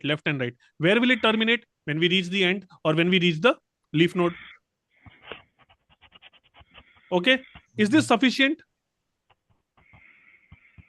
No. Is this sufficient? Think, create cases, guys. I'm triggering you to think. Create cases. What will happen if it is left skewed or a right skewed tree? Because then Left skewed or right skewed tree. Very good. So suppose I have written this case. Suppose this is the code I have written. Thank you. Who said that? Priyanka, sir. Thank you, Priyanka. Okay. Suppose this is the function called minimum depth of root. And we decided that this is one base case. This is one base case. If these two base cases are not there, then I'm going to return, okay, 1 plus minimum of min depth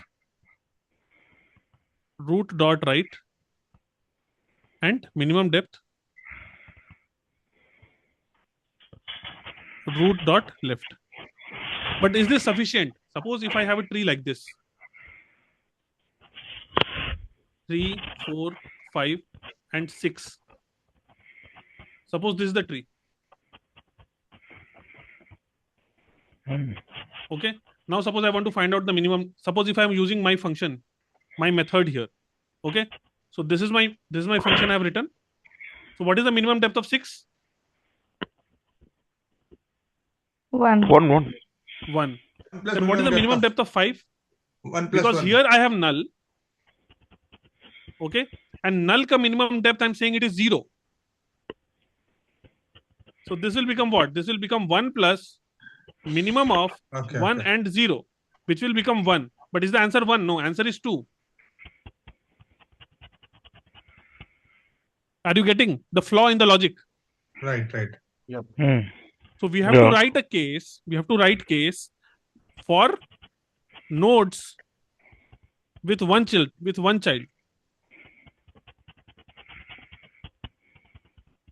That this logic case we have to won't add. Are you understanding? So we have to add one more base case. This is why you have to try out all possible cases. So what we'll say? We'll say if root dot left and not root dot right. You don't have to write so long. You can just say if not root dot right. Okay. Then what we will return? I just want to consider the minimum depth of the left child. If there is only left child, then I want to consider minimum depth of only left child. If I have only right child, then I want to consider minimum depth of only right child. So I'll say return 1 plus minimum depth of root dot. Someone is making noise. Ramesh, please mute yourself. 1 plus minimum depth of root dot left. And one more case will be same for root dot right. Guys, did you understand this? Yeah. There will be condition for right as well. Yeah. Right as well. If root dot right and not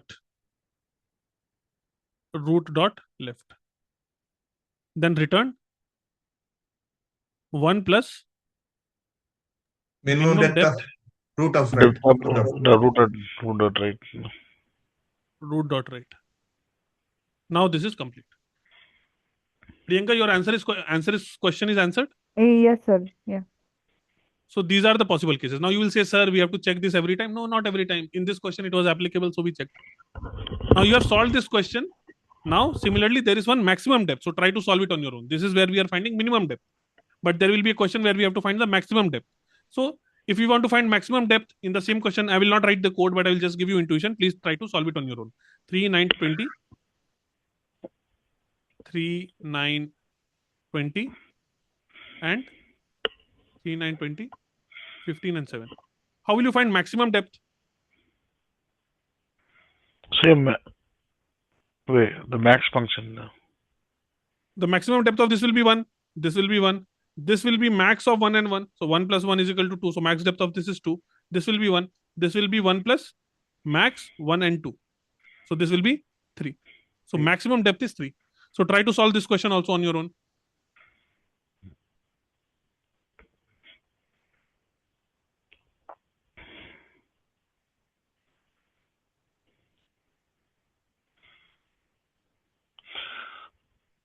Guys, did you get some feel of if you don't mind these type of questions?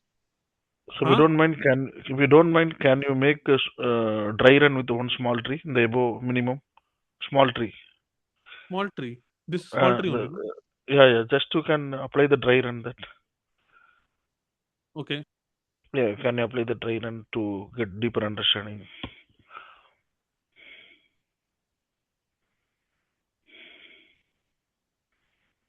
Take a tree.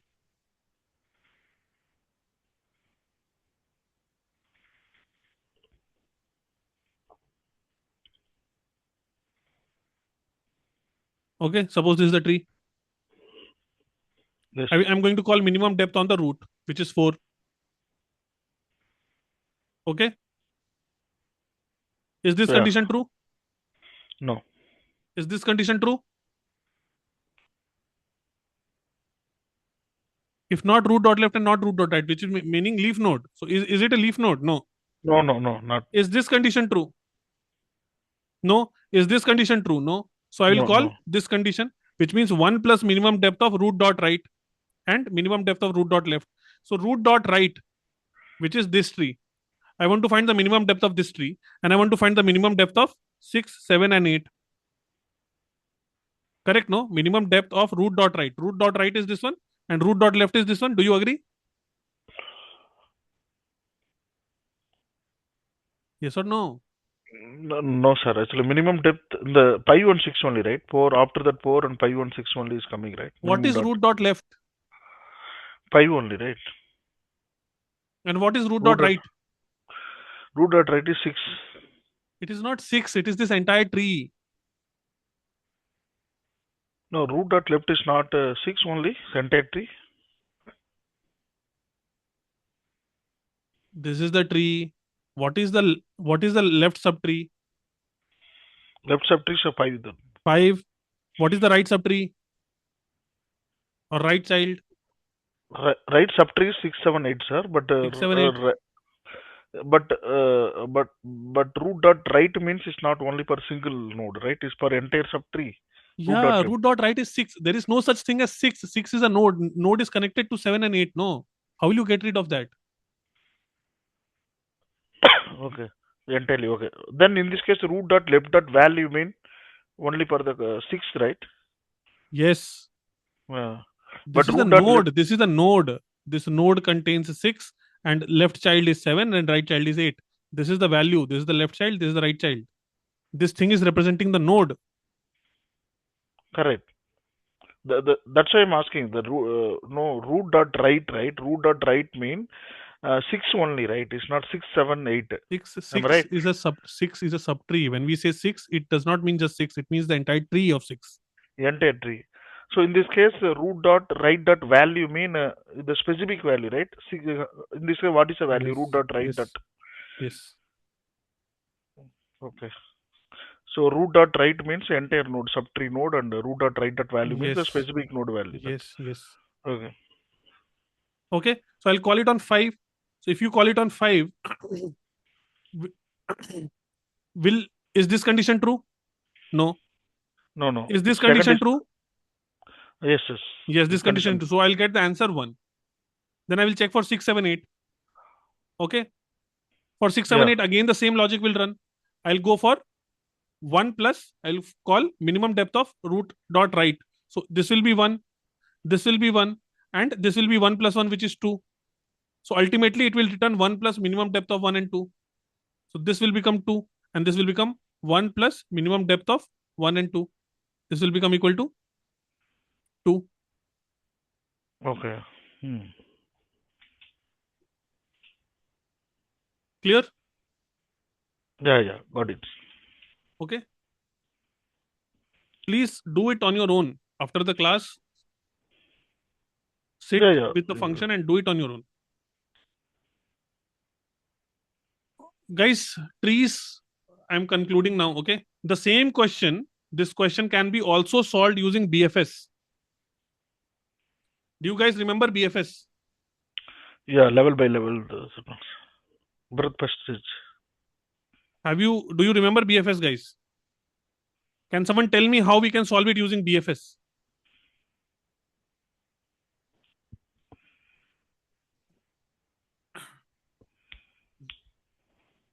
Will you do it on your own? No, we can do it. B dot. How many of you remember BFS?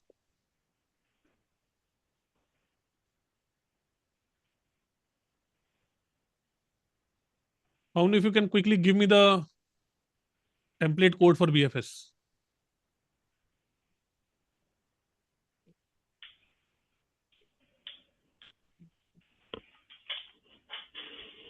The maximum depth of binary tree we have already done in class.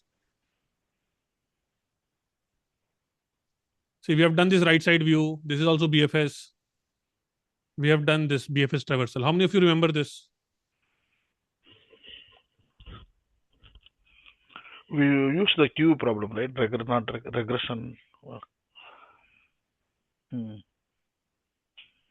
Guys, please try to solve it using BFS also. You have to practice BFS also. And whenever we want to find this shortest distance kind of things, usually we use BFS. Okay, but we were on the topic of recursion. That's why I took the recursion solution. But you can also solve it using BFS. So please solve it using BFS. Okay, right now I will not do it. Maybe sometime later I will do it. I have uploaded one video on this. You can watch that. This minimum depth. Okay. Here I have explained the BFS wala solution also.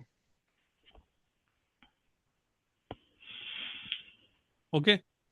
Using Q also I have explained it, and you can find the solution here.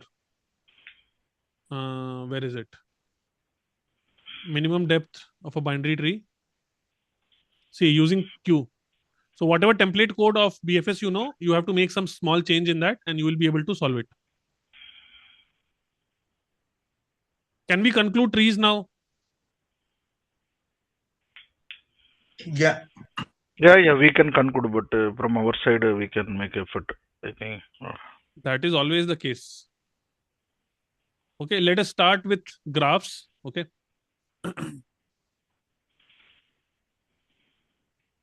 And what we have learned in trees, that is applicable in graphs, because trees are also type of graphs only. So we already have learned about graphs, knowingly or unknowingly.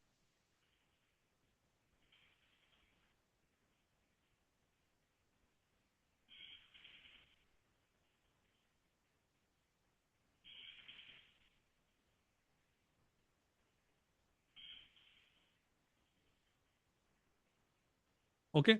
So graph is something that looks like a collection of, I'm not giving you any bookish definition. Okay. We'll just look at the theory and we'll jump to problem solving. Collection of nodes, or we call it vertex, vertices, and edges between the vertices. Okay. It represents relationship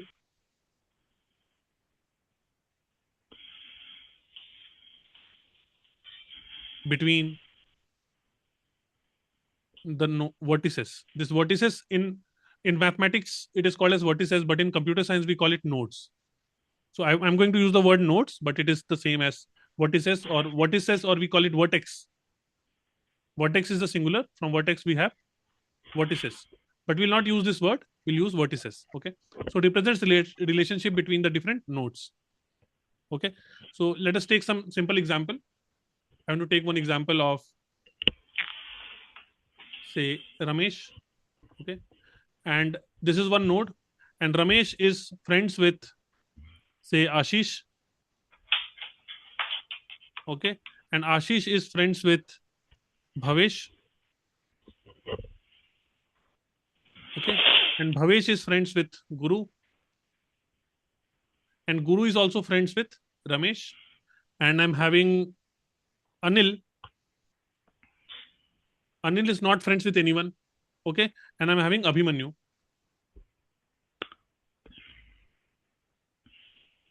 Abhimanyu is friends with Ashish. Okay. And Ashish is also friends with Abhimanyu. This is a graph. Can I say this is a graph? Yes. Okay. So this is representing like a social network kind of a thing. Okay. So now these are called as nodes. I don't have to explain it too much. I hope all of you are already getting the intuition. This is a node. This is a node. Yes.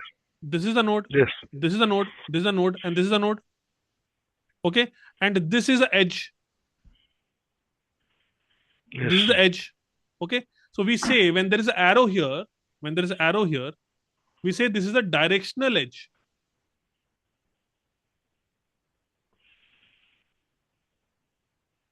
Directional edge means Guru is a friend of Ramesh, or Guru can go to Ramesh, but Ramesh cannot go to Guru. Okay, I could have also made it like this, or I can remove the arrow.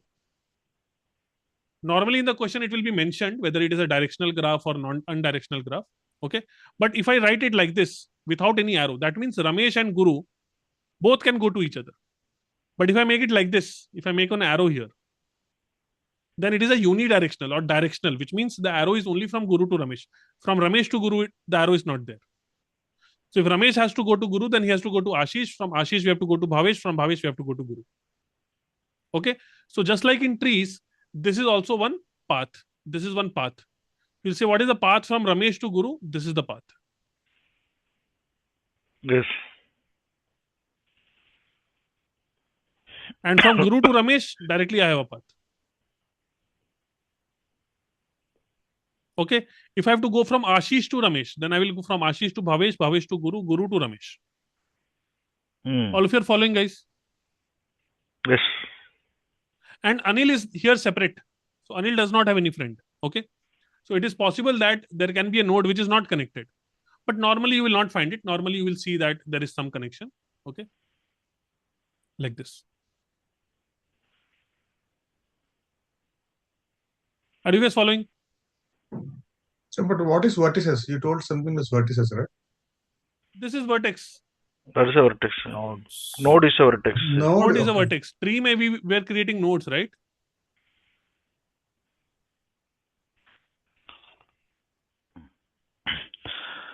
Sir, I have one more question. I have one more question. One second. We can create a graph like this. 1, 2, 3, 4, 2, 5. This is a graph. Okay. So there is, these are 1, 2, 3, and 4. These are what? These are nodes or vertices? That is a node, the vertex. Yes. This is a vertex or a node. Both are same. Mathematics, people call it vertex. Computer science, we call it node. Doesn't matter what you call it. Tree mein tha na, we were discussing nodes. Linked list also we were discussing nodes. Same node.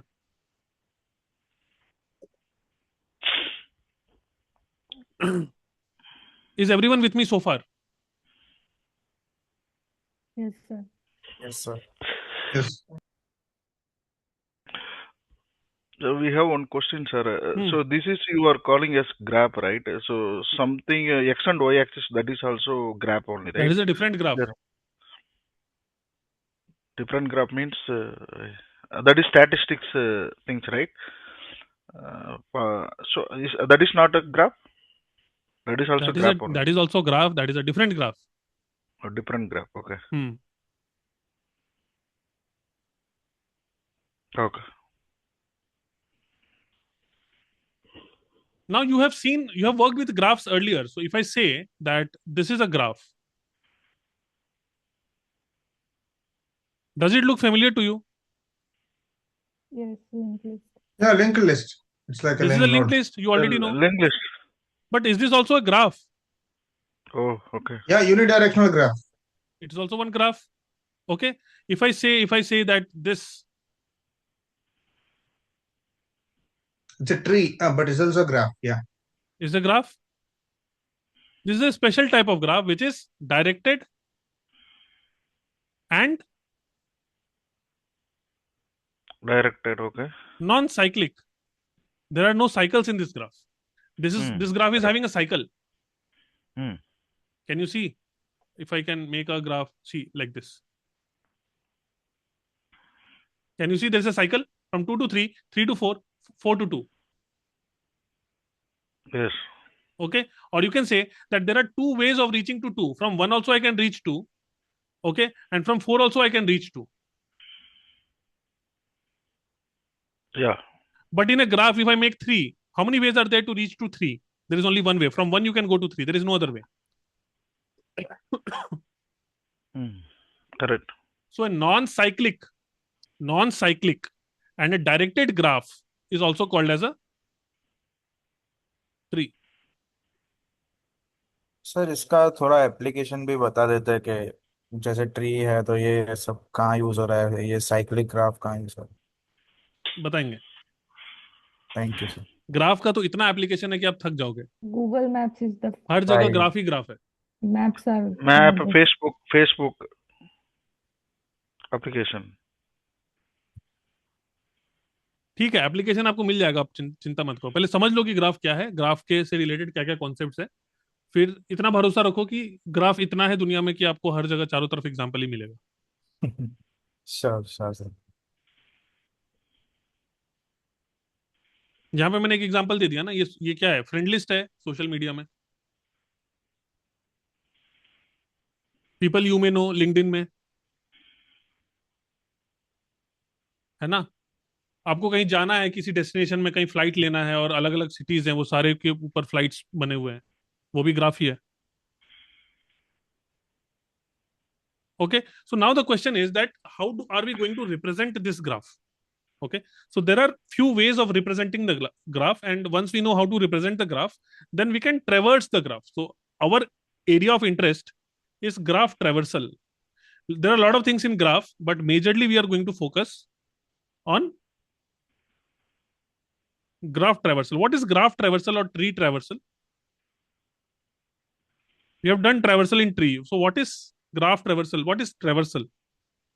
What is the meaning to traverse? Traversal is a movement from one Movement means place what? to another. Movement from one place to another place. Okay. Is that complete definition? No, we are going to start from one location to another Can I location. say that 1, 2, 3, and 4? Okay. And can I say that if I'm going from 1 to 2 and to 3, have I traversed the array? No, all nodes. I have to go to all. Okay. So I'll say traversal. Okay. See, again, these definitions are not very important. Intuitively, you understand what you told me, that going from one to other. That is fairly correct. But little bit of formal thing, that traversal is we'll say, systematic procedure to visit all nodes. Okay. So if I talk about a tree,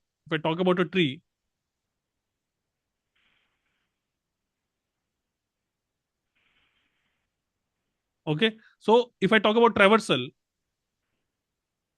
I told you there are two types of traversal. One is DFS and one is BFS. So BFS, how we are traversing? We are going from 1. Then from 1 we are going to its children, which is 2 and 3. Then we are going to 2 ka children, which is nothing. Then we are going to 3 ka children, which is 4 and 5. Then we are going to 4 ka children, which is nothing. Then we are going to 5 ka children, which is 6 and 7. So this is one way of visiting all the nodes. Do you guys agree? There can be different ways of traversing. Similarly, but end goal is what? End goal is that we have visited all the nodes. In what order? That is different. That is the secondary thing. Similarly, if I talk about DFS, we learned about 3 different DFS. One is pre-order, one is in order, post order, and then post order.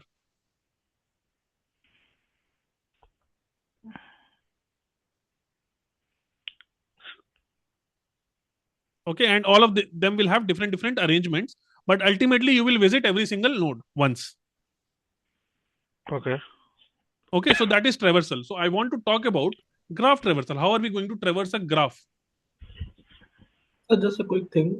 In LinkedIn, as you mentioned that we have first, second, and third level of connection. Is it like BFS or only BFS? And yes. BFS, right? Yes, that is BFS. Which means first level of connection means what? This is suppose you, then 2 and 3 are you. Suppose I will go to this graph. I will talk about. Suppose this is the graph. Okay. So suppose if we take Ramesh. So who are the friends of Ramesh? The Guru. Immediate friend only Ashish. Guru Ashish. Only Ashish is first level connection. Can I say? First level. And second level Okay. connection? Guru. Second level Second connection? level connection is Abhinay. Can I say no, Bhavesh and Abhimanyu? Abhimanyu, yeah.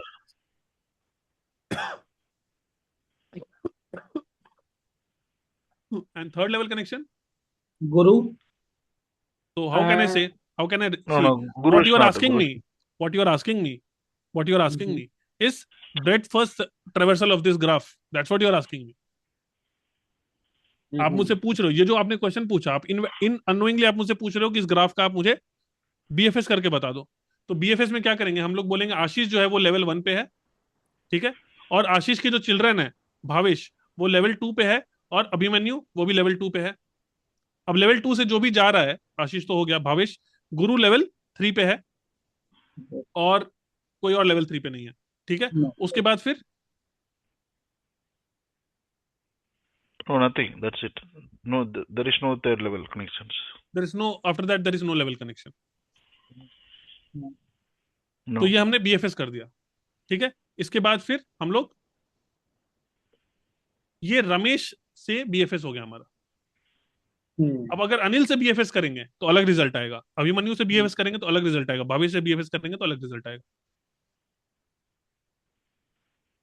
बाकी this the arrow distribution from Guru to Ramesh, अगर if we talk about the use case, अगर Ramesh friend है गुरु के तो obvious है कि गुरु भी friend होंगे रमेश के. ऐसा जरूरी नहीं है. ऐसा जरूरी नहीं.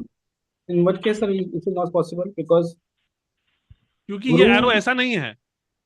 I understand, but in what, like हम बोल सकते हैं कुछ ऐसे कौन सा एच केस होंगे where गुरु तो फ्रेंड है रमेश का, because Ramesh is not a friend of Guru. Yes.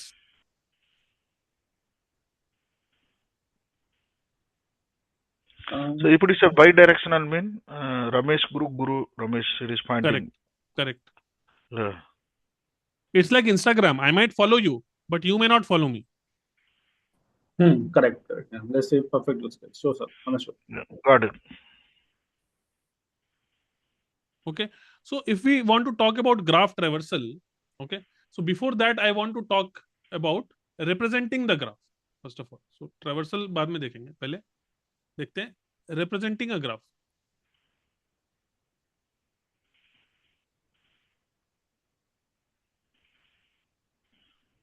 Okay. So there are three major ways in which you will see graph representation. Okay. And this will become clear when we solve problems. Okay. My whole thing is that we will learn while solving problems. I don't want to do too much theory. Okay. But you will see majorly there is one way which will be called edge list. Okay. Second will be adjacency matrix. And third is, we call it adjacency list. Okay. And there are few more varieties which we will see when we are solving the question. So I'll just quickly give you a brief of what these are. Mostly we will use adjacency list, and we will very often we will also have matrix. Sometimes we will just have a matrix, sometimes we will have an adjacency matrix. So difference between two also will be clear when we solve the problem. So एक example लेते हैं. Suppose I am creating a graph like this. 1, 2, 3, 4, 5, and 6, 3. Okay. This graph is clear? Yes. Okay. So if you want to make an edge list, so edge list is nothing but it is a list of all the edges. So there is the edge from 1 to 2. Okay. There's the edge from 2 to 3. There's the edge from 2 to 4. Okay. And there's the edge from 4 to 5. 4 to and 5. there's the edge 5, from 5 to 3. Did I miss anything? No. 1, 2, 3, 4, 5. 1, 2, 3, 4. So this is the edge list. If you have the edge list, you can reconstruct the graph. Okay. Okay. Second, we have adjacency matrix.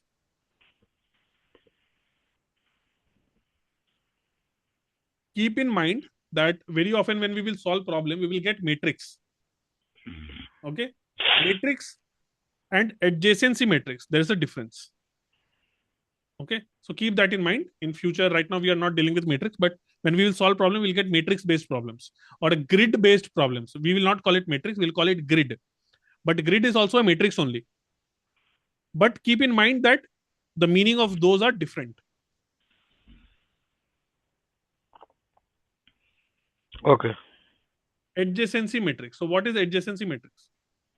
We will make one matrix here like this. We'll say 1, 2, 3, 4, and 5. And we'll say 1, 2, 3, 4, and 5.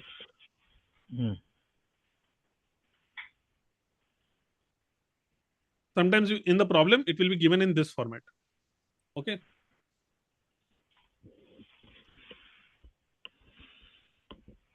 Let me make the line so that it is clear.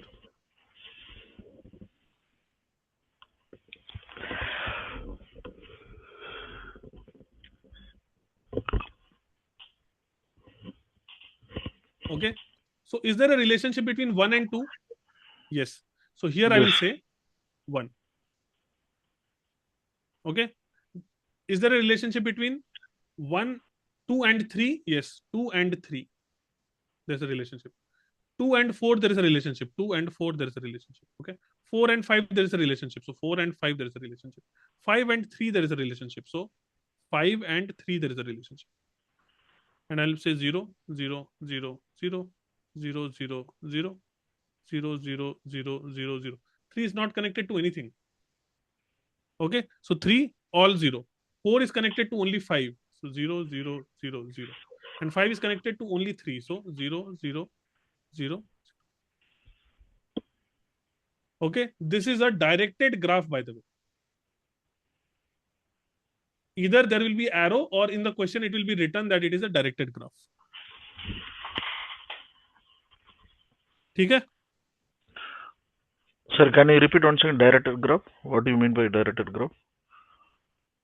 There is no backward direction? Yes. Okay. Guys, this representation is clear? Yes, that is clear.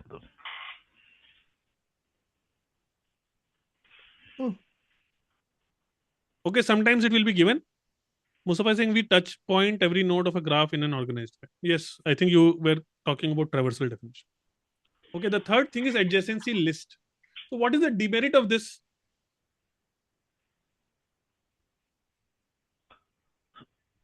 Demerit of this is that for, say, for example, node number 4, I want to find out which node is connected. So I have to iterate through 1, 2, 3, 4, and 5, then I will come to 5. Yes, correct. Correct? So slightly inefficient. Then we can talk about adjacency list.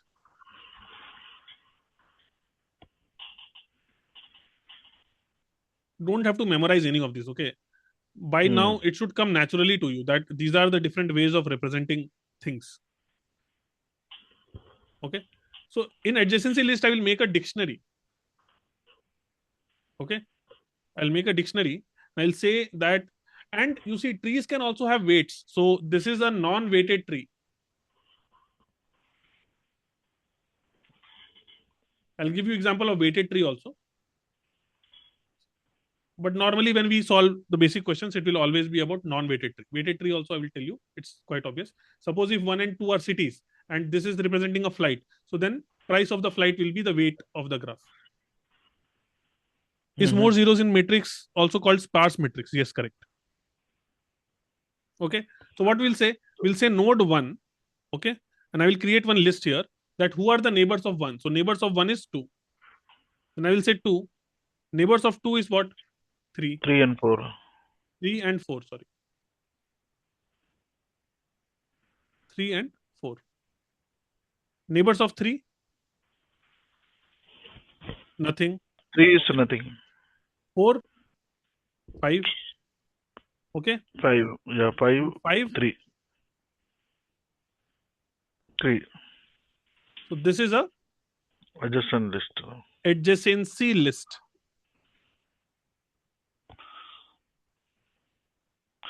Adjacency list is clear, guys? Yeah.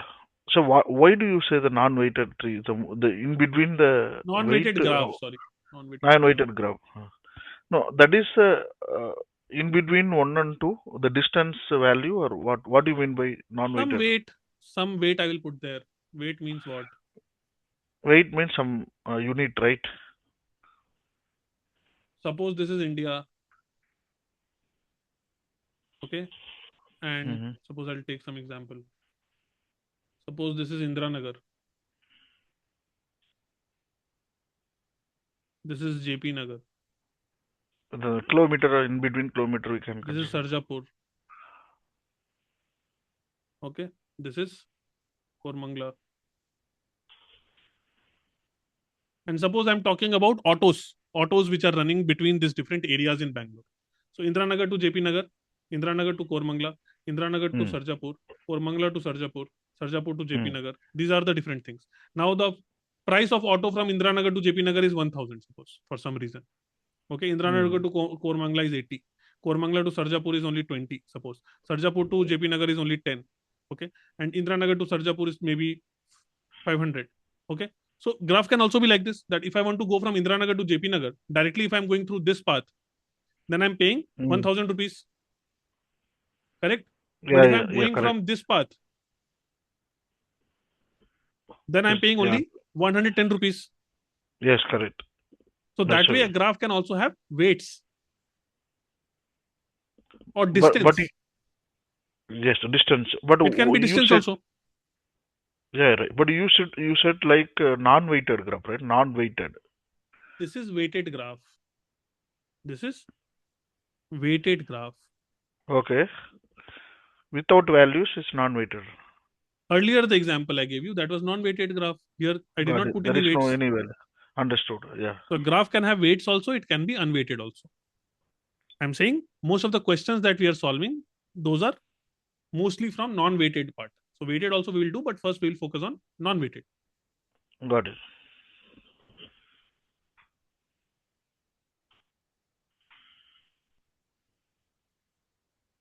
Till here, is everyone clear?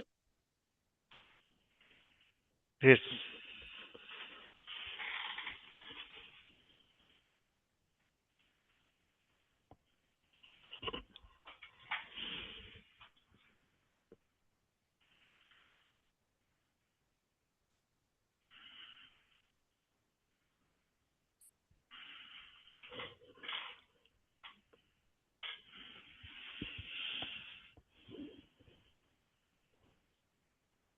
Let me take one example. And in graph traversal, we are again going to focus on two different traversals. What are the two different traversals?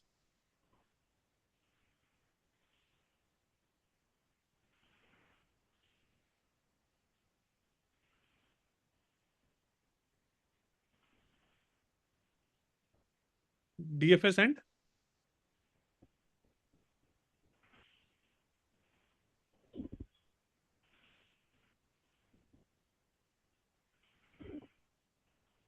BFS.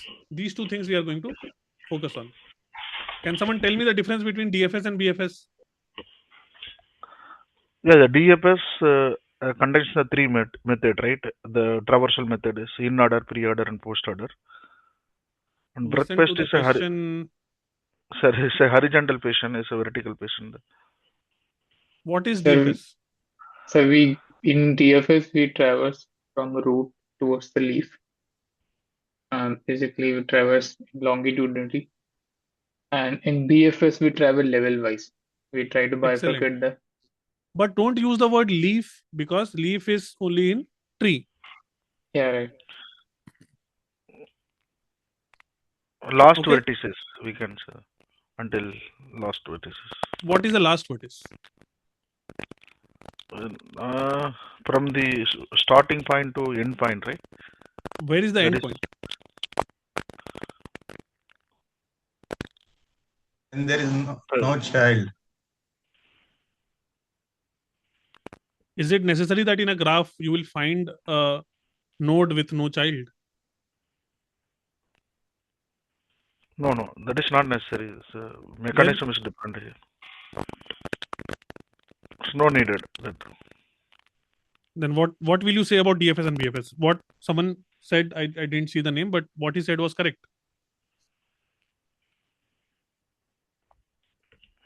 The name itself says depth. We go deep. Okay. We explore as far as possible along one path. We go deep in one path.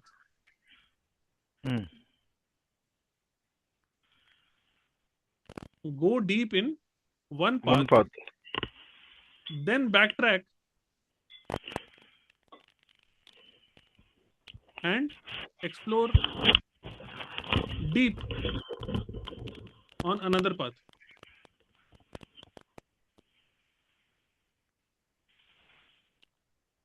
Okay. Go deep in one path as far as possible. Go deep in one path as much as possible.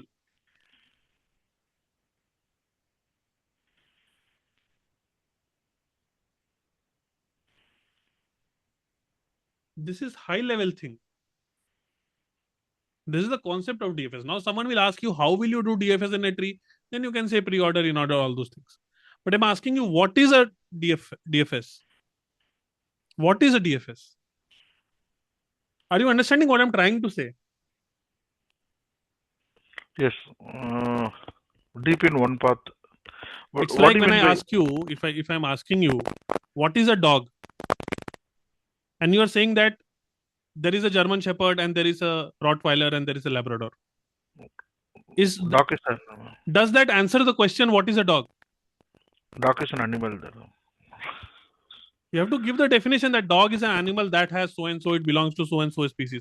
So definition, be at least, I'm not saying that you have to give some definition from the book. I also don't know any definition from the book. But at least give a definition that we can understand. If the interviewer is asking you, at least give a definition that is cohesive and to some extent comprehensive. Okay. And what will be in breadth first search?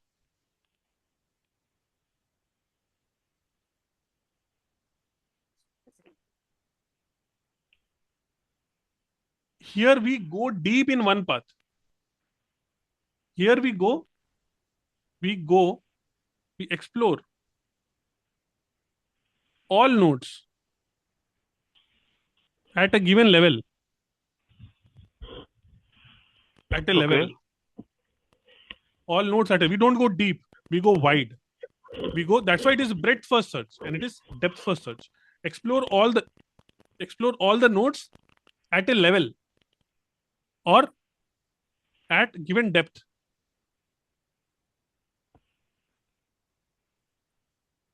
Okay, and then move to next level.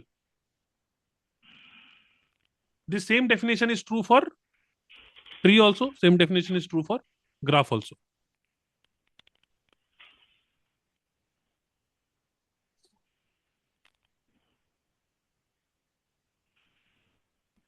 All of you are clear, guys, still here?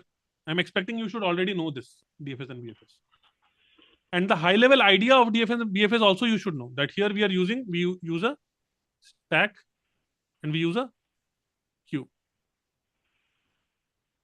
How we will do it, that is slightly different when we do it in tree and when we do it in graph, but similar concept. Is everyone with me? Are you guys tired? I'm going to do one small graphical representation. Of course. We are going to do. Okay. We don't tire, sir. We Not can tired, continue. okay. Let us take one graph and we'll not write code, but we'll do high-level intuition of what is depth first. First, we'll do depth first. Or let me not do depth first. Let us do both. Let us take example of both. So I'll take one example A, B, C. Suppose B is connected back to A and B is connected to D and D is connected to E. Looking at one example, C is connected to A, C is connected back to A. Let me not write it like this. Let me make it like this. C is connected back to A and C is connected to F.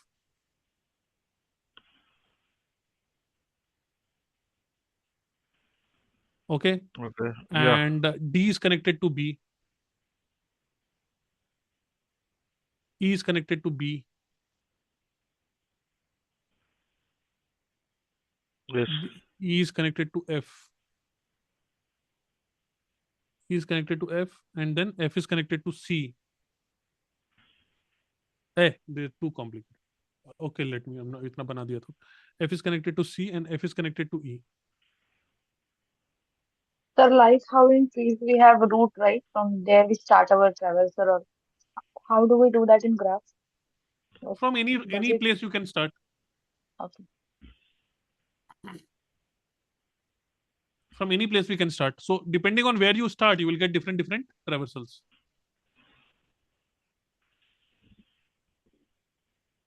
ठीक है, तो इसको पहले represent करते हैं, इसका adjacency list बनाते हैं.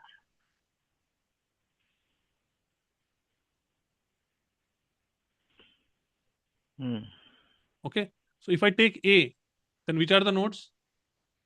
B and C. For B, which are the nodes? D and that's it. D and A. And D and A. D and A. B is D and A and E also. Actually, I'm looking at example from some book, so I'm trying to copy that. Okay, backward direction. Small one is better, no? B and E. No, yeah. big. I want to make big one.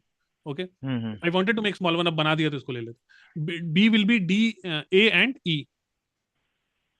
Correct. Okay. Then I'm having C. C is where? F, A. C is F and A. F and A. D is where? D is E. D is E and B. D is just B. E and B. Yeah, E and B. D is just B. D is E and B. Okay. Yeah, E and B. D is actually just B. Why? Okay. D is okay. Yeah, okay. Because I'm looking at some examples. So in that example, it is like that. So that's why I'm just copying it. Okay. Okay. Then E. Then I'm having E. Okay. So E is E where? for E B, is F. E is B and B, F. F. E and then F is? F is C and F D. is E and C. E and C. C and E and C. Okay, Yeah, so C this and is D. my adjacency list. Is it clear? Yes. Okay. Now you see, if I want to do now a depth first search,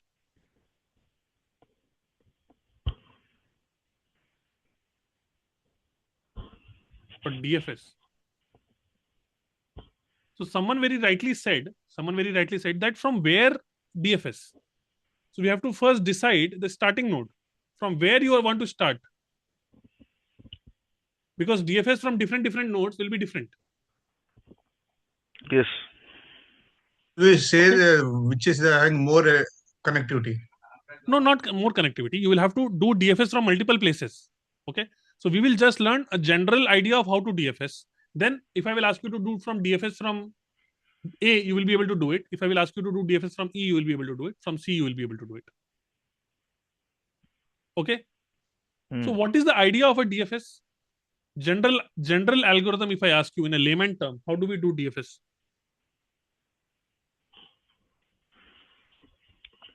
Because in a tree, there are only two nodes possible. So we go left and then we go right. But in a graph, a node can be connected to any number of nodes, correct? Yes. Correct? Let me take a simpler example. I think that will get too complicated. I'll take a simpler example. Let me say take A, B, C. B will be D, and C will be E, and F and G. Suppose this is a simpler example. Okay. So imagine that you are standing at A. Suppose I want to do a DFS from A. Okay. So what did I say about DFS? Go deep in one path as much as possible. Again, backtrack and go to the other. And then backtrack. This is the general philosophy of DFS. And we do this in life also many times. If you're stuck in a maze, you will do these kind of things. Okay. So just imagine what I'm telling you to imagine. Okay. Suppose you're standing here. You are standing here. Okay. You are standing here with a rope. You are having one rope. Okay. And you are going node by node. And whenever you are going to some node, you are putting that rope along with you. Okay. So from A, suppose you are going to B. Okay. So from A, you are going to B. So you are taking your rope along with you. So from you are standing at A, you are taking a rope here with you. You are holding one rope here. Okay. Then you go to B. Then you are saying, who is the child of B? I'll say, okay, the child of B is C. C and D. You can say that child is D also, but I want to go in one path. So I will take C. You can take D also, but I will take first C. Okay. So I will move to C. Okay. And I will take my rope with me. So my rope is here. Okay. Or you can say that I will color this as green. Okay. Then from C, I'll go to child of C, which is E. Child of C is E only though. E. So can I go to E? And can I say I'm taking my rope with me? Let me draw the rope nicely.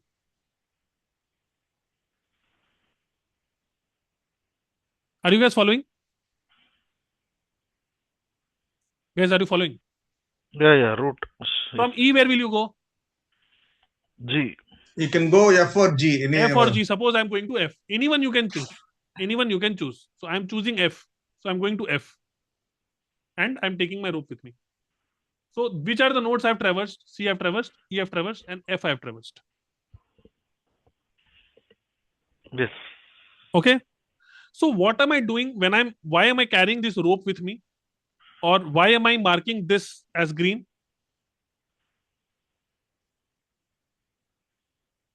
Then only we know where we are starting from.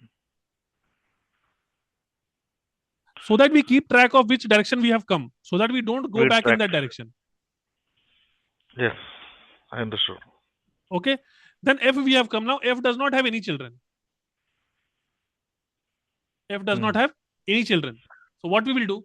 We know the rope. We know which direction we have come. So we will go back to where we came from. Are you following? Yes. So we will go back to E. Where we? We'll go back to E and we'll see, is there any other path from E? So I'll say, yes, there is a path from E. I'll take my rope and I will go here. My rope is very bad. Okay, I will go like this. And I will mark this also.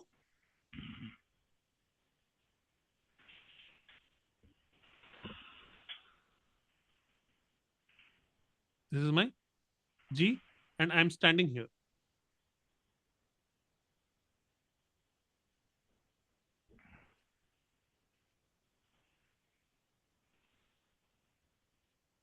Okay, so this also I will mark as traversed, which means this many nodes which I have marked as green, this many nodes I have already traversed. Then what will I do? Okay, I'm deleting this rope now. I hope you are getting my analogy. Okay, what will I do? I will backtrack. I will go back to E. Yeah. Is there anything from E which is yet to be explored?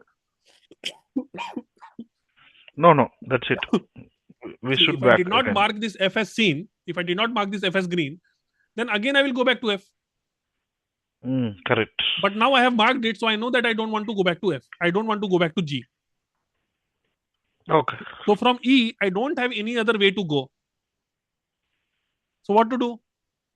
We can track. We come back. I was holding a rope, so I know which way I came. Are C. you following? Yes, yes. Is there We anything follow. from C which is yet to be explored? No, no. We If already there was we some mark. tree, if there was some tree like this, H, I, and J, then I would have gone this path. But this is not there. Yeah, then we can return So back. what will I do? I will backtrack. B. Now, is there anything from B yet to be explored? D. Yeah, we have to mark You D. see, if I write down the nodes, how did we explore? We went from A, then we went to B, then we went to C, then we went to E, then we went to D, F, the F, then we went to then G. G. Correct? Then yeah, correct. Now, Then D. so actually B what to I've D. drawn, this is nothing but this is a tree only, actually. Okay. Yeah, fine. But I'm giving you a general traversal. So from B, is there something left to be explored?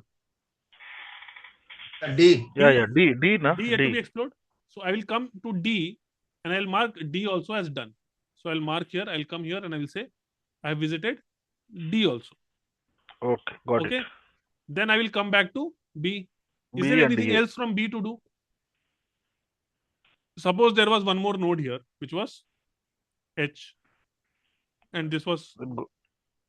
suppose I make one more node, just to make it different from a normal tree. J. H and then I. And suppose this H I. is back to A, suppose. Hmm. Okay. So, suppose this is the tree. So if I come back to B, is there any other place for me to go? Yes. H. I have one place to go to H. Okay. So I'll after D, I will mark as H. And I'll mark this as green. Done. Okay. Then is there from H, is there any place to go? I. We have already Two went places to are there. One I can go to A and one I can go to I. But can I go to A? No, we have already marked, right? Because we A. have already gone there. Okay. So Yeah. we will go back to I. And I will mark this also as done. And I will add I to my. So I'm having 1, 2, 3, 4, 5, 6, 7, 8, 9. 1, 2, 3, 4, 5, 6, 7, 8, 9. 9 nodes and 9 nodes I have traversed. Have I done a DFS? Yeah. Did you guys understand? Yes. Okay. And if you look at the path that we followed and the analogy that I was giving, that there is a person who is having a rope. So what did he do? He went like this, like this, like this, like this, like this. You see, I went deep into one path. Then I backtracked and I went to another path. Then I backtracked. Then I went to another path. Nothing to do. Then I backtracked. Again, I went to this path. Then I went to this path. Then I backtracked. Nothing is there. So end of traversal. Correct. But while backtrack, right, is unnecessary movement again 2 times. But I understood the concept wise, but it is we have already went one place, then again we are going to. That is the algorithm. No, if you will not do it like that, then how will you do? Yeah, got it. In this case, complexity will be increased. Got it, sir. Did everyone follow? Yes. So this is my DFS traversal of this tree. It can be different also. It is not that this is the only DFS. I can also do a DFS of, I could have also done it like this. I could have gone from A to B to H. Then A to B to H to I. Then come back to B, then D. Then go like this, and like this. I could have done that also. Okay. Or I could have done like this, A to B to D, then to H, then to I, then C, D, E, and then F, and then G. Or G and then F. It is my choice, whichever one we can do. Okay. So there can be multiple depth first approaches. No, do you mean by multiple means the way of deciding factor, right? Yeah, this direction and that. Which node you are choosing, according to that, you can get different DFS. Okay, got it. So based on what I have described, Can you think of some code? And based on all the recursion discussion that we had, can you think of some code for this?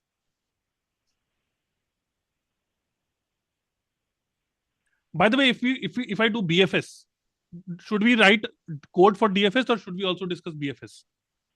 We can discuss BFS to understand the concept, then we can go for code. To differentiate. Okay, so let me make the same code here, same example here. A, B, C, E, then F, then G, then B is having D, B is also having H is having I, and this is connected. Okay, so if I want to do a BFS from node A, then what will happen?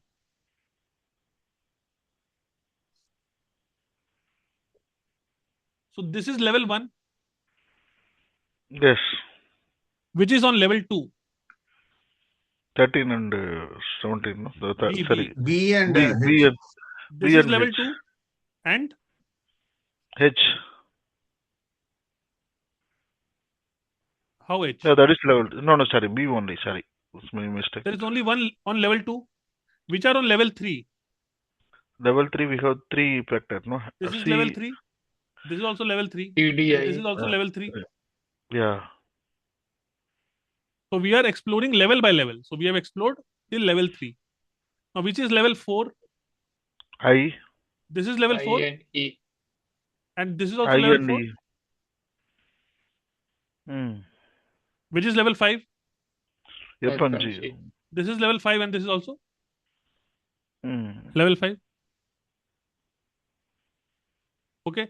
So if I ask you, see, someone was asking application. Okay. So I'll give you one basic application. Okay.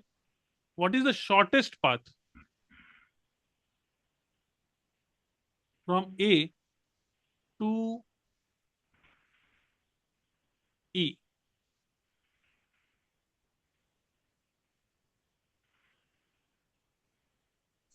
Can I say it is 4? Can I say it is 4? Yeah. Why? Because E is at 4th level from A.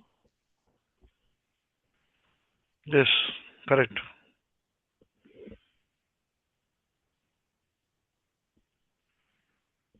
Okay. I could have also had one node like this.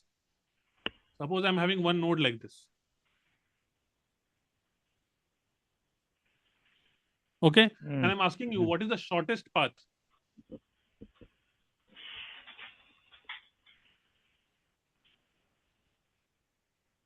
Between A and I.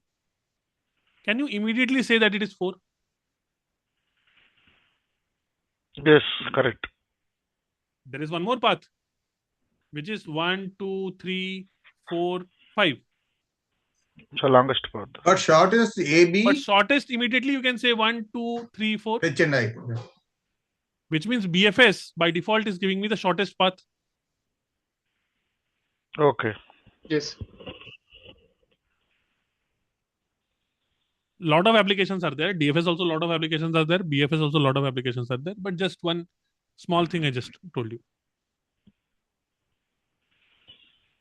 So just want to ask, how could be shortest path? You're telling in terms of shortest route from A to E or shortest route? Because overall, if you see the diagram and given the condition of shortest path, how will you go to, what are the different ways of going from A to I? A to I. You go from A to B? Yeah. Provided the condition is between A to I. Then A to I only have written. No, because shortest path will be between condition, 2 nodes. Yeah, but the condition is A to I, but generically, if you see your diagram, it goes to A to G, A to G, A to F. That's if you without the condition that A to I. From this node to this node you have to reach. Then what are the available paths for you? You can go from A to B, from B to C, A to B, A to B, B to C, C to E, E to G, and G to I. How many nodes are there? Yeah. 1, 2, 3, 4, 5 nodes. 5 nodes are there. Yeah. Alternately, you can go from A to B, A to B, B to H, and H to I. How many nodes are there? 3 nodes. 3 nodes are there. So 2 nodes are there, 3 nodes, or No, you can 4 say nodes. 4. 4. 1, 4 2, nodes. 3, 4. Depending on So how you define the shortest path. But basically we have to like define the condition, either the number of the hops or nodes, or if it is weighted, then whichever is less weighted weighted. we are not talking about. Okay, now is here only number of the less number of the nodes we are visiting, that is the shortest path. Yes, shortest path मतलब एक node से दूसरे node जाएंगे, बीच में कितने adjust आए या बीच में कितने नोड्स आए, यही तो होगा, और क्या होगा.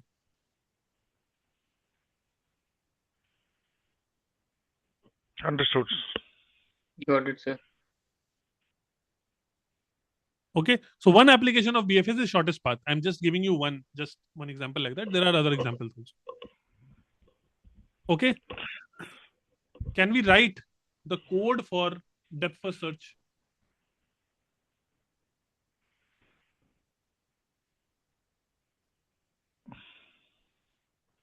Template, or I will say pseudocode. Okay, it is very important for you to understand the template, pseudocode, or the overall concept, because same code will be written in different ways. Sometimes you will have grid based, there it will be slightly different. Sometimes you will have normal graph based, it will be different. Sometimes you will have adjacency list, sometimes you will have adjacency matrix. So code will be written in different ways, but high level idea of how we are doing DFS is still the same. So that's why pay a lot of attention to the template code or the pseudocode, and then we will convert it to actual code. So based on the description that I gave you for this DFS, based on the description, can you tell me what approach we are going to follow? And based on all the recursion discussion that we had, that's why I was spending so much time on examples of recursion.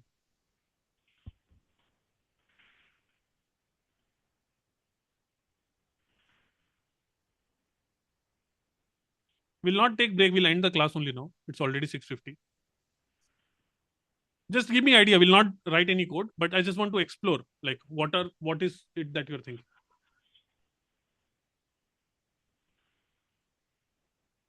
How can we do? What are the things that we did in order to do the DFS?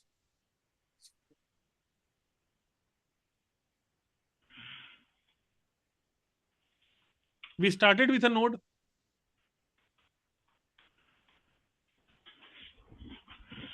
You started with the node, starting point. After that, what did we do?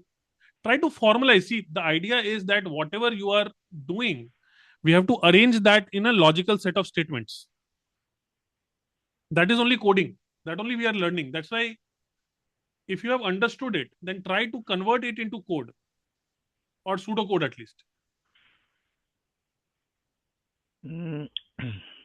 We started with, suppose, A. After that, what did we do? Did we mark it as seen? Do we have to mark it as seen? Yeah. And then after that, what did we do? Went from we move to the A next to A one. dot next. A to B. We will go to the neighbor of A. Yeah, neighbor of A. That's why I created this list. Let me bring this list here. Or this list is not. Yeah, adjacency list. I will have to create adjacency list again. Okay. So let us create that. Okay. So this falls in binary categories, huh? Binary means? I mean, values. Two values, right? It's two values means? Binary. I mean, but it's binary circular. tree. I mean, well, it's a binary tree, right? No, it's a has circulation in it. I mean, how do you define this whole structure? Is it a binary tree or it's just an open tree? It's not a tree. It's a graph. When did I say it is a tree? What are we learning? No, I had taken a small break. My bad. It's a graph. All trees are graphs. All graphs are not trees. Special type of graph which does not have a cycle and which is directed, those are called as trees. Here you can see there is a cycle. So this is not a tree. This is a graph. So there's nothing going to be root as such, like how we had in the. No, that's why Okay. we have to define from where we want to do DFS. So I'm saying I want to do DFS from A. Mhm. Algorithm does not care where you start. Algorithm is going to be same. Okay. You can do DFS from A, B, C, D, wherever you want to start. But what is the algorithm? Say, for example, if we start from A, just for understanding purpose, if we start from A, then what are the steps that we followed? I gave you a dry run, right? What are the steps we followed? And can we break it down into simpler sub-problems? Yes. So A, what are the neighbors? B? B, Okay. For B, which are the neighbors? C, H, D. H, D, and C. For C, what are the neighbors? E. C is E. And E, what are the neighbors? F, comma G. F and G. FG is no neighbor, it's empty. F and G. F is empty. G is G is empty. also. Okay. Then H. And then H is a one, I. is having I. Then I is I empty. is empty. H is an A also. H also has A. H has A. Cycle. H also has A. हो गया पूरा हो गया? Sir, D, तो D, मतलब there is C, no so there is no starting and end point. It's cycle. It's a cycle. Yes, as there is well. no starting, there is no end. No root. Nothing No concept called root. No root. Because it is not a tree. B is having H, DC. D is having nothing. This is our Yes. adjacency list. So we can start and end anywhere. I mean, it's what do you mean to mean? Yes, sir. We can start anywhere. Any node, but does it matter? If I'm asking you for a logic, does it matter? Logic is same. So Ram, right? We need to know we need to have the source and destination also. Means where to start, where to end, and then Okay. find out the shortest path. Okay. Suppose I'm saying the start is A. Mhm. I will end the discussion. Suppose Okay. A is a start. Okay. We have to do DFS from A node. Or any node. It is a function that will take a node. Forget about that. I want to do DFS from A. What are the steps I will follow?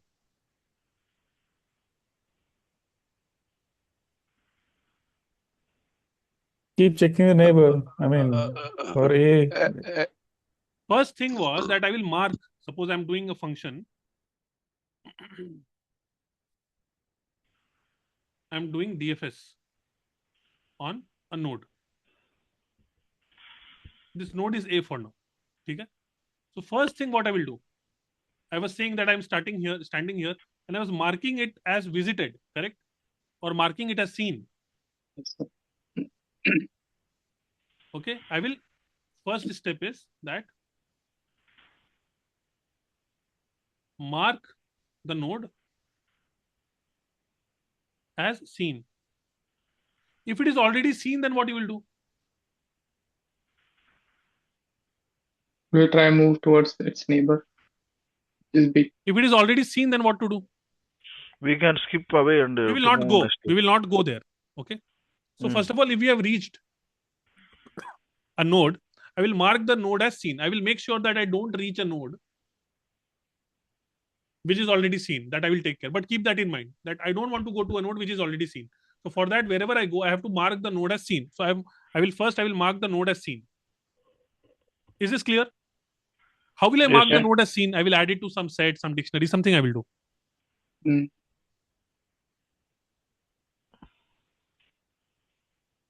Is it clear?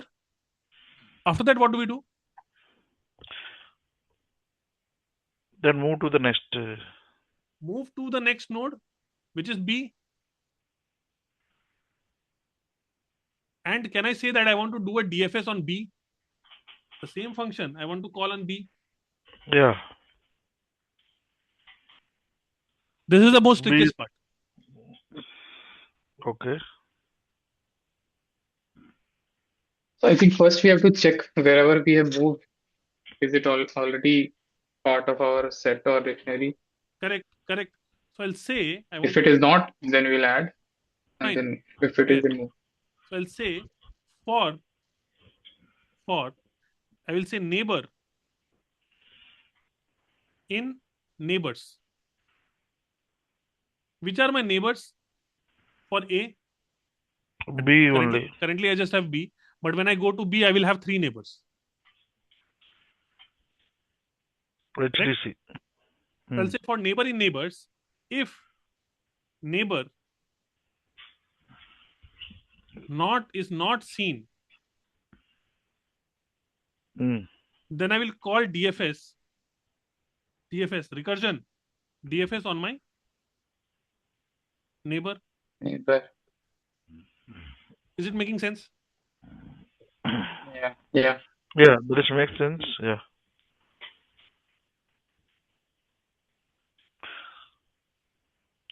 This is a pseudo code, high level. What neighbors contains the values? Neighbors the list, right? Neighbors is B ka neighbors, HDC. So when I reach B, I want to do DFS on H, then I want to do DFS on D, and I want to do DFS on C. Okay. So here I will also say that I want to mark the node as C. Then I want to do some processing on the node. Now, processing on the node will depend on question to question what I want to process. Sometimes I want to just keep it in a list. Sometimes I want to collect it in a string. Sometimes I will want to do something. It will depend on the question, but I will do some processing on the node. So I'll reach the node. I will do some processing on node. And then I will check who are my neighbors. And I will go and traverse all the neighbors. How to form the adjacency list by programmatic way, sir? Is it a manual steps or? This will be given to you. This is only the input. Oh, is given, huh? Okay. So if this is not given, people will not give you a picture of graph, no? They will give you this dictionary only. Dictionary only. Oh, okay. It's this not is in just graph for way. teaching. This is just for visualization. I'm making it. This type of graph you will not get. You will get this only. This is the graph. Got it. That's why we discuss representation of the graph. We will represent the graph in these 3 ways. Matrix way or edge list way. Yeah, this graphical way is just for me to draw so that you can understand the concept. You will not get this type of representation.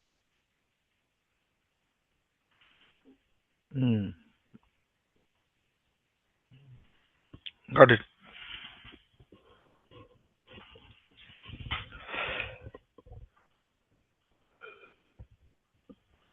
This pseudo code is clear, guys. Yeah, clear, sir. Yes. I don't think it is clear. You might think that it is clear. Priyanka, you are raising your hand. What is your question? Sir, my question is about, let's assume that we did not start it from A, right? What if we started from C? Only in this case, there can be a possibility, right, where we only visit some part of the graph. We can never visit another part of the graph if we started from any random. Yes. So if we started from C, there is a possibility that we never have this left side graph or sub graph visited. Yes. So is that, do we always need to make sure that we have visited the whole graph, like when we are traversing? Is that a check that we need to do always, or that's not necessary? No. If you start from C, then most likely you will not visit the entire graph. So there is that possibility, right, where we might not have.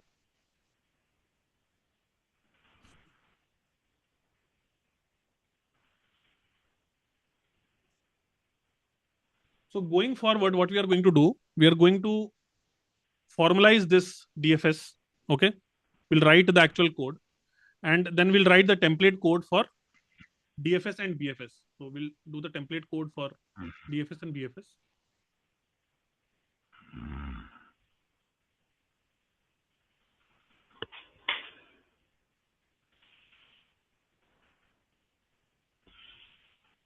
And then we will start with LeetCode problems. So which one you have written? That is a DFS only, right? Already the pseudocode.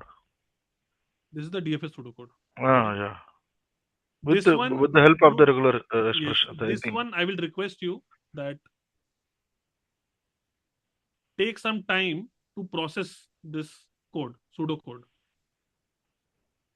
Yeah, it will take time. Yes. Okay, you might think that you have understood, but I'm doubting that you have understood. Okay.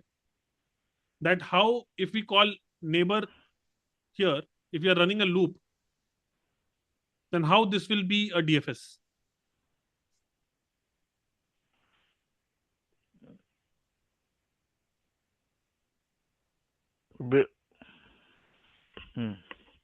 Okay, so spend some time on it, think on it. There is no other suggestion that I can give. That stay on it and think on it. That if I call a DFS on H, suppose I call DFS on A, then A will go to B. Okay, B will call the DFS of H. Okay, H will call the DFS of I. I will not call the DFS of anything because A is already done. This condition will be Written. So we will come back. So we have explored the entire path of H. Please pay attention. Okay, this is the most critical thing that I'm explaining. Okay. Did you guys follow what I said? Yes. If you start from A, okay, you will go to B, this line of code. This line of code will call DFS of H. Once we call H, we are not going to D. You might think that, okay, there is a loop, so after H we'll go to D. But no, we'll not go to D. Because this DFS of H will further call DFS of I. DFS of I will further call DFS of A. But DFS of A is already empty. It is already seen. So this condition will not let it go to A. So H is done. Now we will go to D. So DFS of D will call what? DFS of D will not do anything. So we will come back and then we will call DFS of C. So DFS of C will call DFS of E. And E calls to F. Okay. E will again call to F. F calls to empty. Again it goes F to will G. not call anything. So I will come back and then I will call G. And G goes to empty. No, nothing is G there. goes to empty. We will come back. So we have completed the traversal of B and C. Then we'll come to E. But E ka both child are already traversed. Okay, E again will already traversed, correct. Then Like E that to, we will traverse. Even though I'm running a loop here, each of this call DFS will further call another node that will call another node. So we'll do a depth first search. So this is actually doing depth first search. You have to simulate it. Then you will understand how this code is working. It might look very simple, 4 or 5 lines of code, but it is not so simple, at least in the beginning. So even if you're convinced that you have understood it, take it with a pinch of salt, have some doubt and run it one more time in your mind. Dry run helps us to understand that. See, it's clear now. Sir, can you repeat 1 second there? Sorry for that. Actually, the noise has been appeared in the middle. Basically, every iteration of this neighbor loop is ending either when the node has a null at the end or whether it reaches to the a cycle and then it moves ahead. Yes. So for example, I is empty, right? It is written back where is calling from. So once where is I?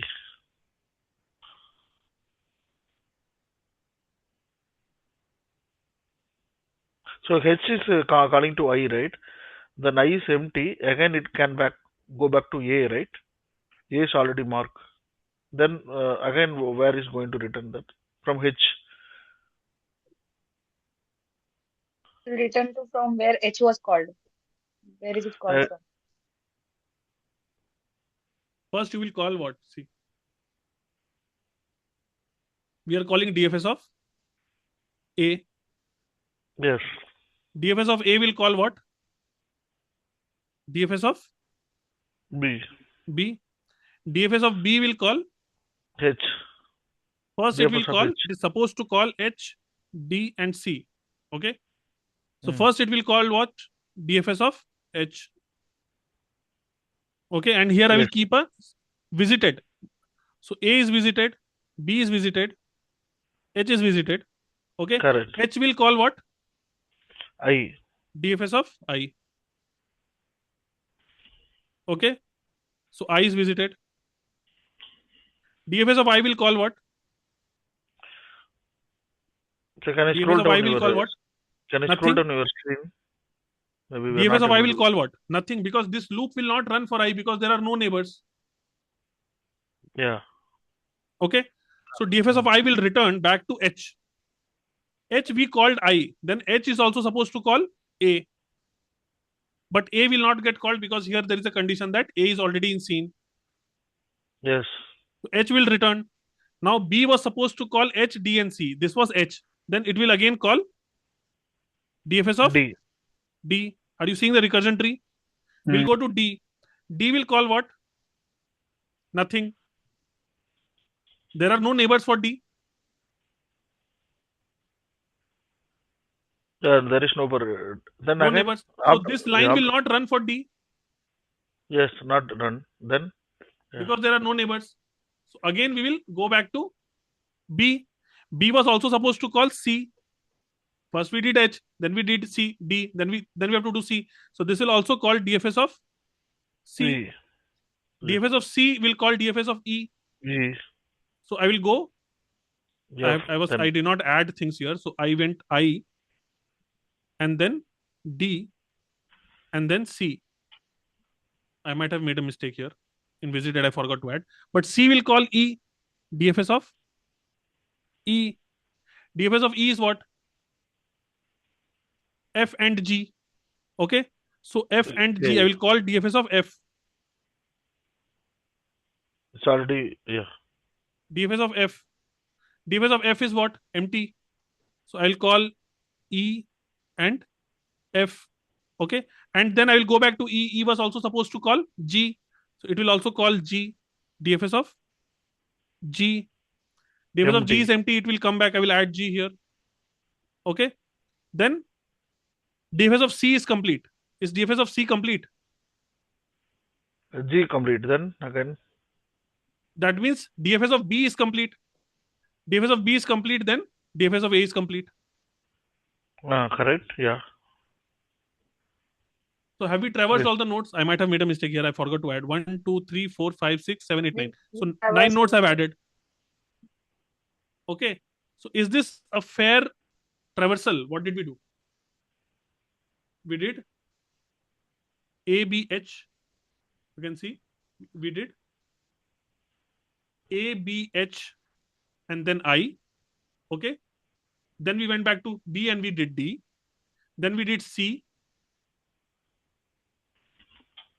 E, F, and G. So this is a valid DFS we have done. You can see here. Did you guys follow what I did? A, B, H, I, D, C. A, B, H, I, D, C. E, F, G. E, F, G. Okay. This is the traversal we got from our dry run. Okay. Is this valid? From A, B, H. A to B to H to I. Correct? We explored B. Then we went back to B and we explored D. Actually, DC. I missed writing D here. I was supposed to write D here. A, B, I. No, D is there. A, B, I, and D. Correct only, no? A, B, I, and D. So A, B, H, I. And then we went back to B and then we did D. Then we went to C. Then we went to E. Then we went to F. Then we went to G. So this traversal is correct. Which we did using this recursion tree. Did you understand? Yeah. So we understood. Which function is calling what? Using this approach, you can also understand the same tree and minimum depth, everything that we were doing earlier.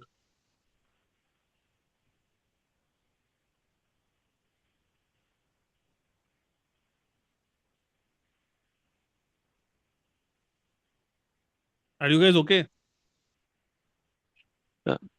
Sir, we need to have adjacency, this list already in hand, means to start with, or we need to prepare it. It will be given to you. It will be given to you. Okay. If it is not given in this format, then it will be given in some other format. Maybe it will be given to you as a normal edge list. 3 ways I showed you, no? The 3 ways. So most of the time you will get adjacency list. If not, you will get an edge list, or you will get adjacency matrix. Either one of these 3 you will get. So accordingly, you will have to modify your code a little bit. Yeah. Sir, can I scroll down the code, your code? So my question is that I is empty, for loop is ignore, right? For loop is ignore. Then again, it went back to how is moving to C element, no, the backtracking. In the which code is indicating that, which code is denoting to backtrack? When the function is returned, when the code is executed, the function will return, right? It will go back. No, I think iteration is stop, right? Iteration is stop. Then what When happened? the iteration is stopped, the function will give some function is executed. It will return none and it will go back, right? Give me some graphical example that small 1 or 2 element. If you are having a function called factorial number, Yeah. okay, it will say if number is equal to 0, then return 1, else return number into factorial of number minus 1. Suppose this is the example I'm taking. This part is clear, sir. I'm asking the for loop part. For loop, right? It's not executed. When the for loop will be over, the function will return something, right? It will go back. If this line has finished, after that, what will happen? This function has finished. Yes, so go back again. Okay. It will go back to the. See, look, wait for this example. Okay. Suppose you're calling factorial 5. This function will do what? Factorial of it will call 5 into. It will call 5 into. To factorial of 4. Factorial of 4. 4. This will call factorial of 4 3. into 4 into 3. Factorial of 3. 5 nothing into is nothing is returned till now. 4. Nothing is returned till now. Factorial, no, nothing is factorial 5 has not returned anything. 4 has not returned anything. 3 has not returned anything. Factorial of 3 will give 3 into factorial 2. Still waiting. 2 has also not returned anything. 2 will do what? 2 into factorial of 1. We have not returned anything. Still waiting. 1 will do 1 into factorial of 0 there. 0. When we come to this 0, then we will return 1. Yeah, 1, 2, 3 likewise. Yeah, so this function will return 1. Yes, it will return 1. So when this has returned 1, then I can do 1 into 1 and this function will return. So automatically I'm going up. Yeah, then 2 into 1. So this will do 2 into 1. So this will return 2. So 3 into 2, 6. This will return 6 into 2, 24. This will return 24 into 5, 120. So this will return 120. So how it is automatically going up? The function which called the function factorial 5 called 4. So when 4 will return, whatever it returns, once it has returned, I will automatically take the control back to 5, whichever called it. Okay. Yeah. So here also same thing will happen. Okay, the function DFS A can will be call stored in DFS B. DFS B will call H. H will call I. When I is finished, I will go back to the function which called I. Who called I? DFS of H was calling I. So I'll go back to H. Okay. H is finished, then B. H. If H is having some other neighbor, then I will go and explore that neighbor. Otherwise H is also finished. If H is finished, I will go back to the function which was calling H. B was calling H. I'll go back to Got B. it. B was supposed to call H, D, and C. So I called H. I went deep into H and I came back to B. Now my turn to go to D. I'll go to D. D is not having any children. I'll come back to B. I'm also supposed to call C. So I'll go back to C. I will explore C, come back.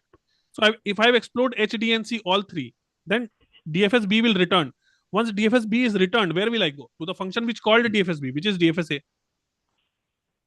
Okay. DFS A is already done. Then when DFS A is done, then I will get the result because I'm calling the function DFS A only. No.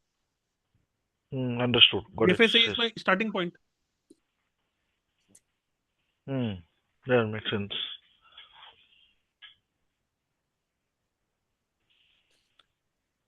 How many of you understood? How many of you understood 50-50 and how many of you understood 0? Please tell me in the chat. I understood, sir. Okay. So tomorrow we will do these two things. We will discuss. If you have understood 50-50, then you are in a very good position. Okay. Don't worry. If you have understood 50-50, then very soon you will understand 75, and then very easily you will understand 100 also. So these two things we will do. Tomorrow we will discuss a little bit more on DFS. So this is the pseudo code. We will write proper code. Then for DFS and BFS both, and we will do some basic problems on DFS and BFS on graphs. Okay. So tomorrow we'll get familiarity with both the DFS and BFS. Okay. Without recursion, it's not possible to resolve it. This one. Yes, we can use a stack. We can do using stack also. So I'll show you the stack way of doing it, but normally we'll use recursion. Recursion is the easiest way. Easier to write and understand. It is. Yes, but you can use a stack. Because you see, recursion is also using stack only. Call stack. Yeah, internally. Yes. Internally, it is using stack only. So you can explicitly use it, or you can use recursion. It's up to you. Okay, guys, I'll stop here today. Guys, initially when I was discussing about same tree, some people were asking me about that call stack. Okay, so try to simulate it using this, what I've shown you here. P or Q wala jo question tha na, I don't remember who was asking, but try to simulate it using this way. You will get your answer.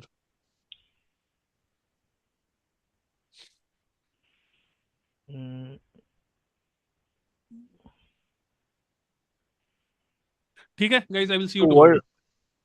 Sir, why do we find this depth? Because they have given already path detail, right? The adjacency list, that is also helpful for business. But why do we need to find from there to know the depth first search? What is the longest? What is the use of this? Lot of uses are there. We'll discuss. Okay. Lot of uses. Any business? Yes. Lots. Not business use case. Okay, you're not going to use a graph in a. No, logic wise is okay. We are thinking to. You are not going to use it in a business. Be very clear. Marketing business, because which one you have written, the adjacency list is will be okay, pretty clear. Here to be B2C, it will be helpful for this, but logic and derivation point of view, okay. But what DFS, did you understand the logic? Application shortest path. If I give you this, can you tell me the shortest path? No. For that, you have to use BFS. If I ask you, if there is a path that is existing between A and F, can you tell me using this adjacency list? We can't tell. Okay. If I'm asking you, is there a path between A and G? Can you tell me by using this adjacency list? Very difficult. Yeah. So because it's difficult. So that's why we are solving. A lot of applications. Don't doubt the applications of what we are learning, but also don't think that you are going to use it in business. Okay, that's also not true. Okay. Okay, yes. Guys, I'll see you tomorrow. Bye. Same time. Thank you.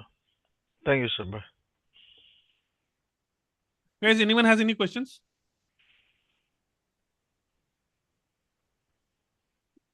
No, Ram, thanks. No, we are good, sir. Thank you. Okay, thank you. I'll see you tomorrow. Thank you.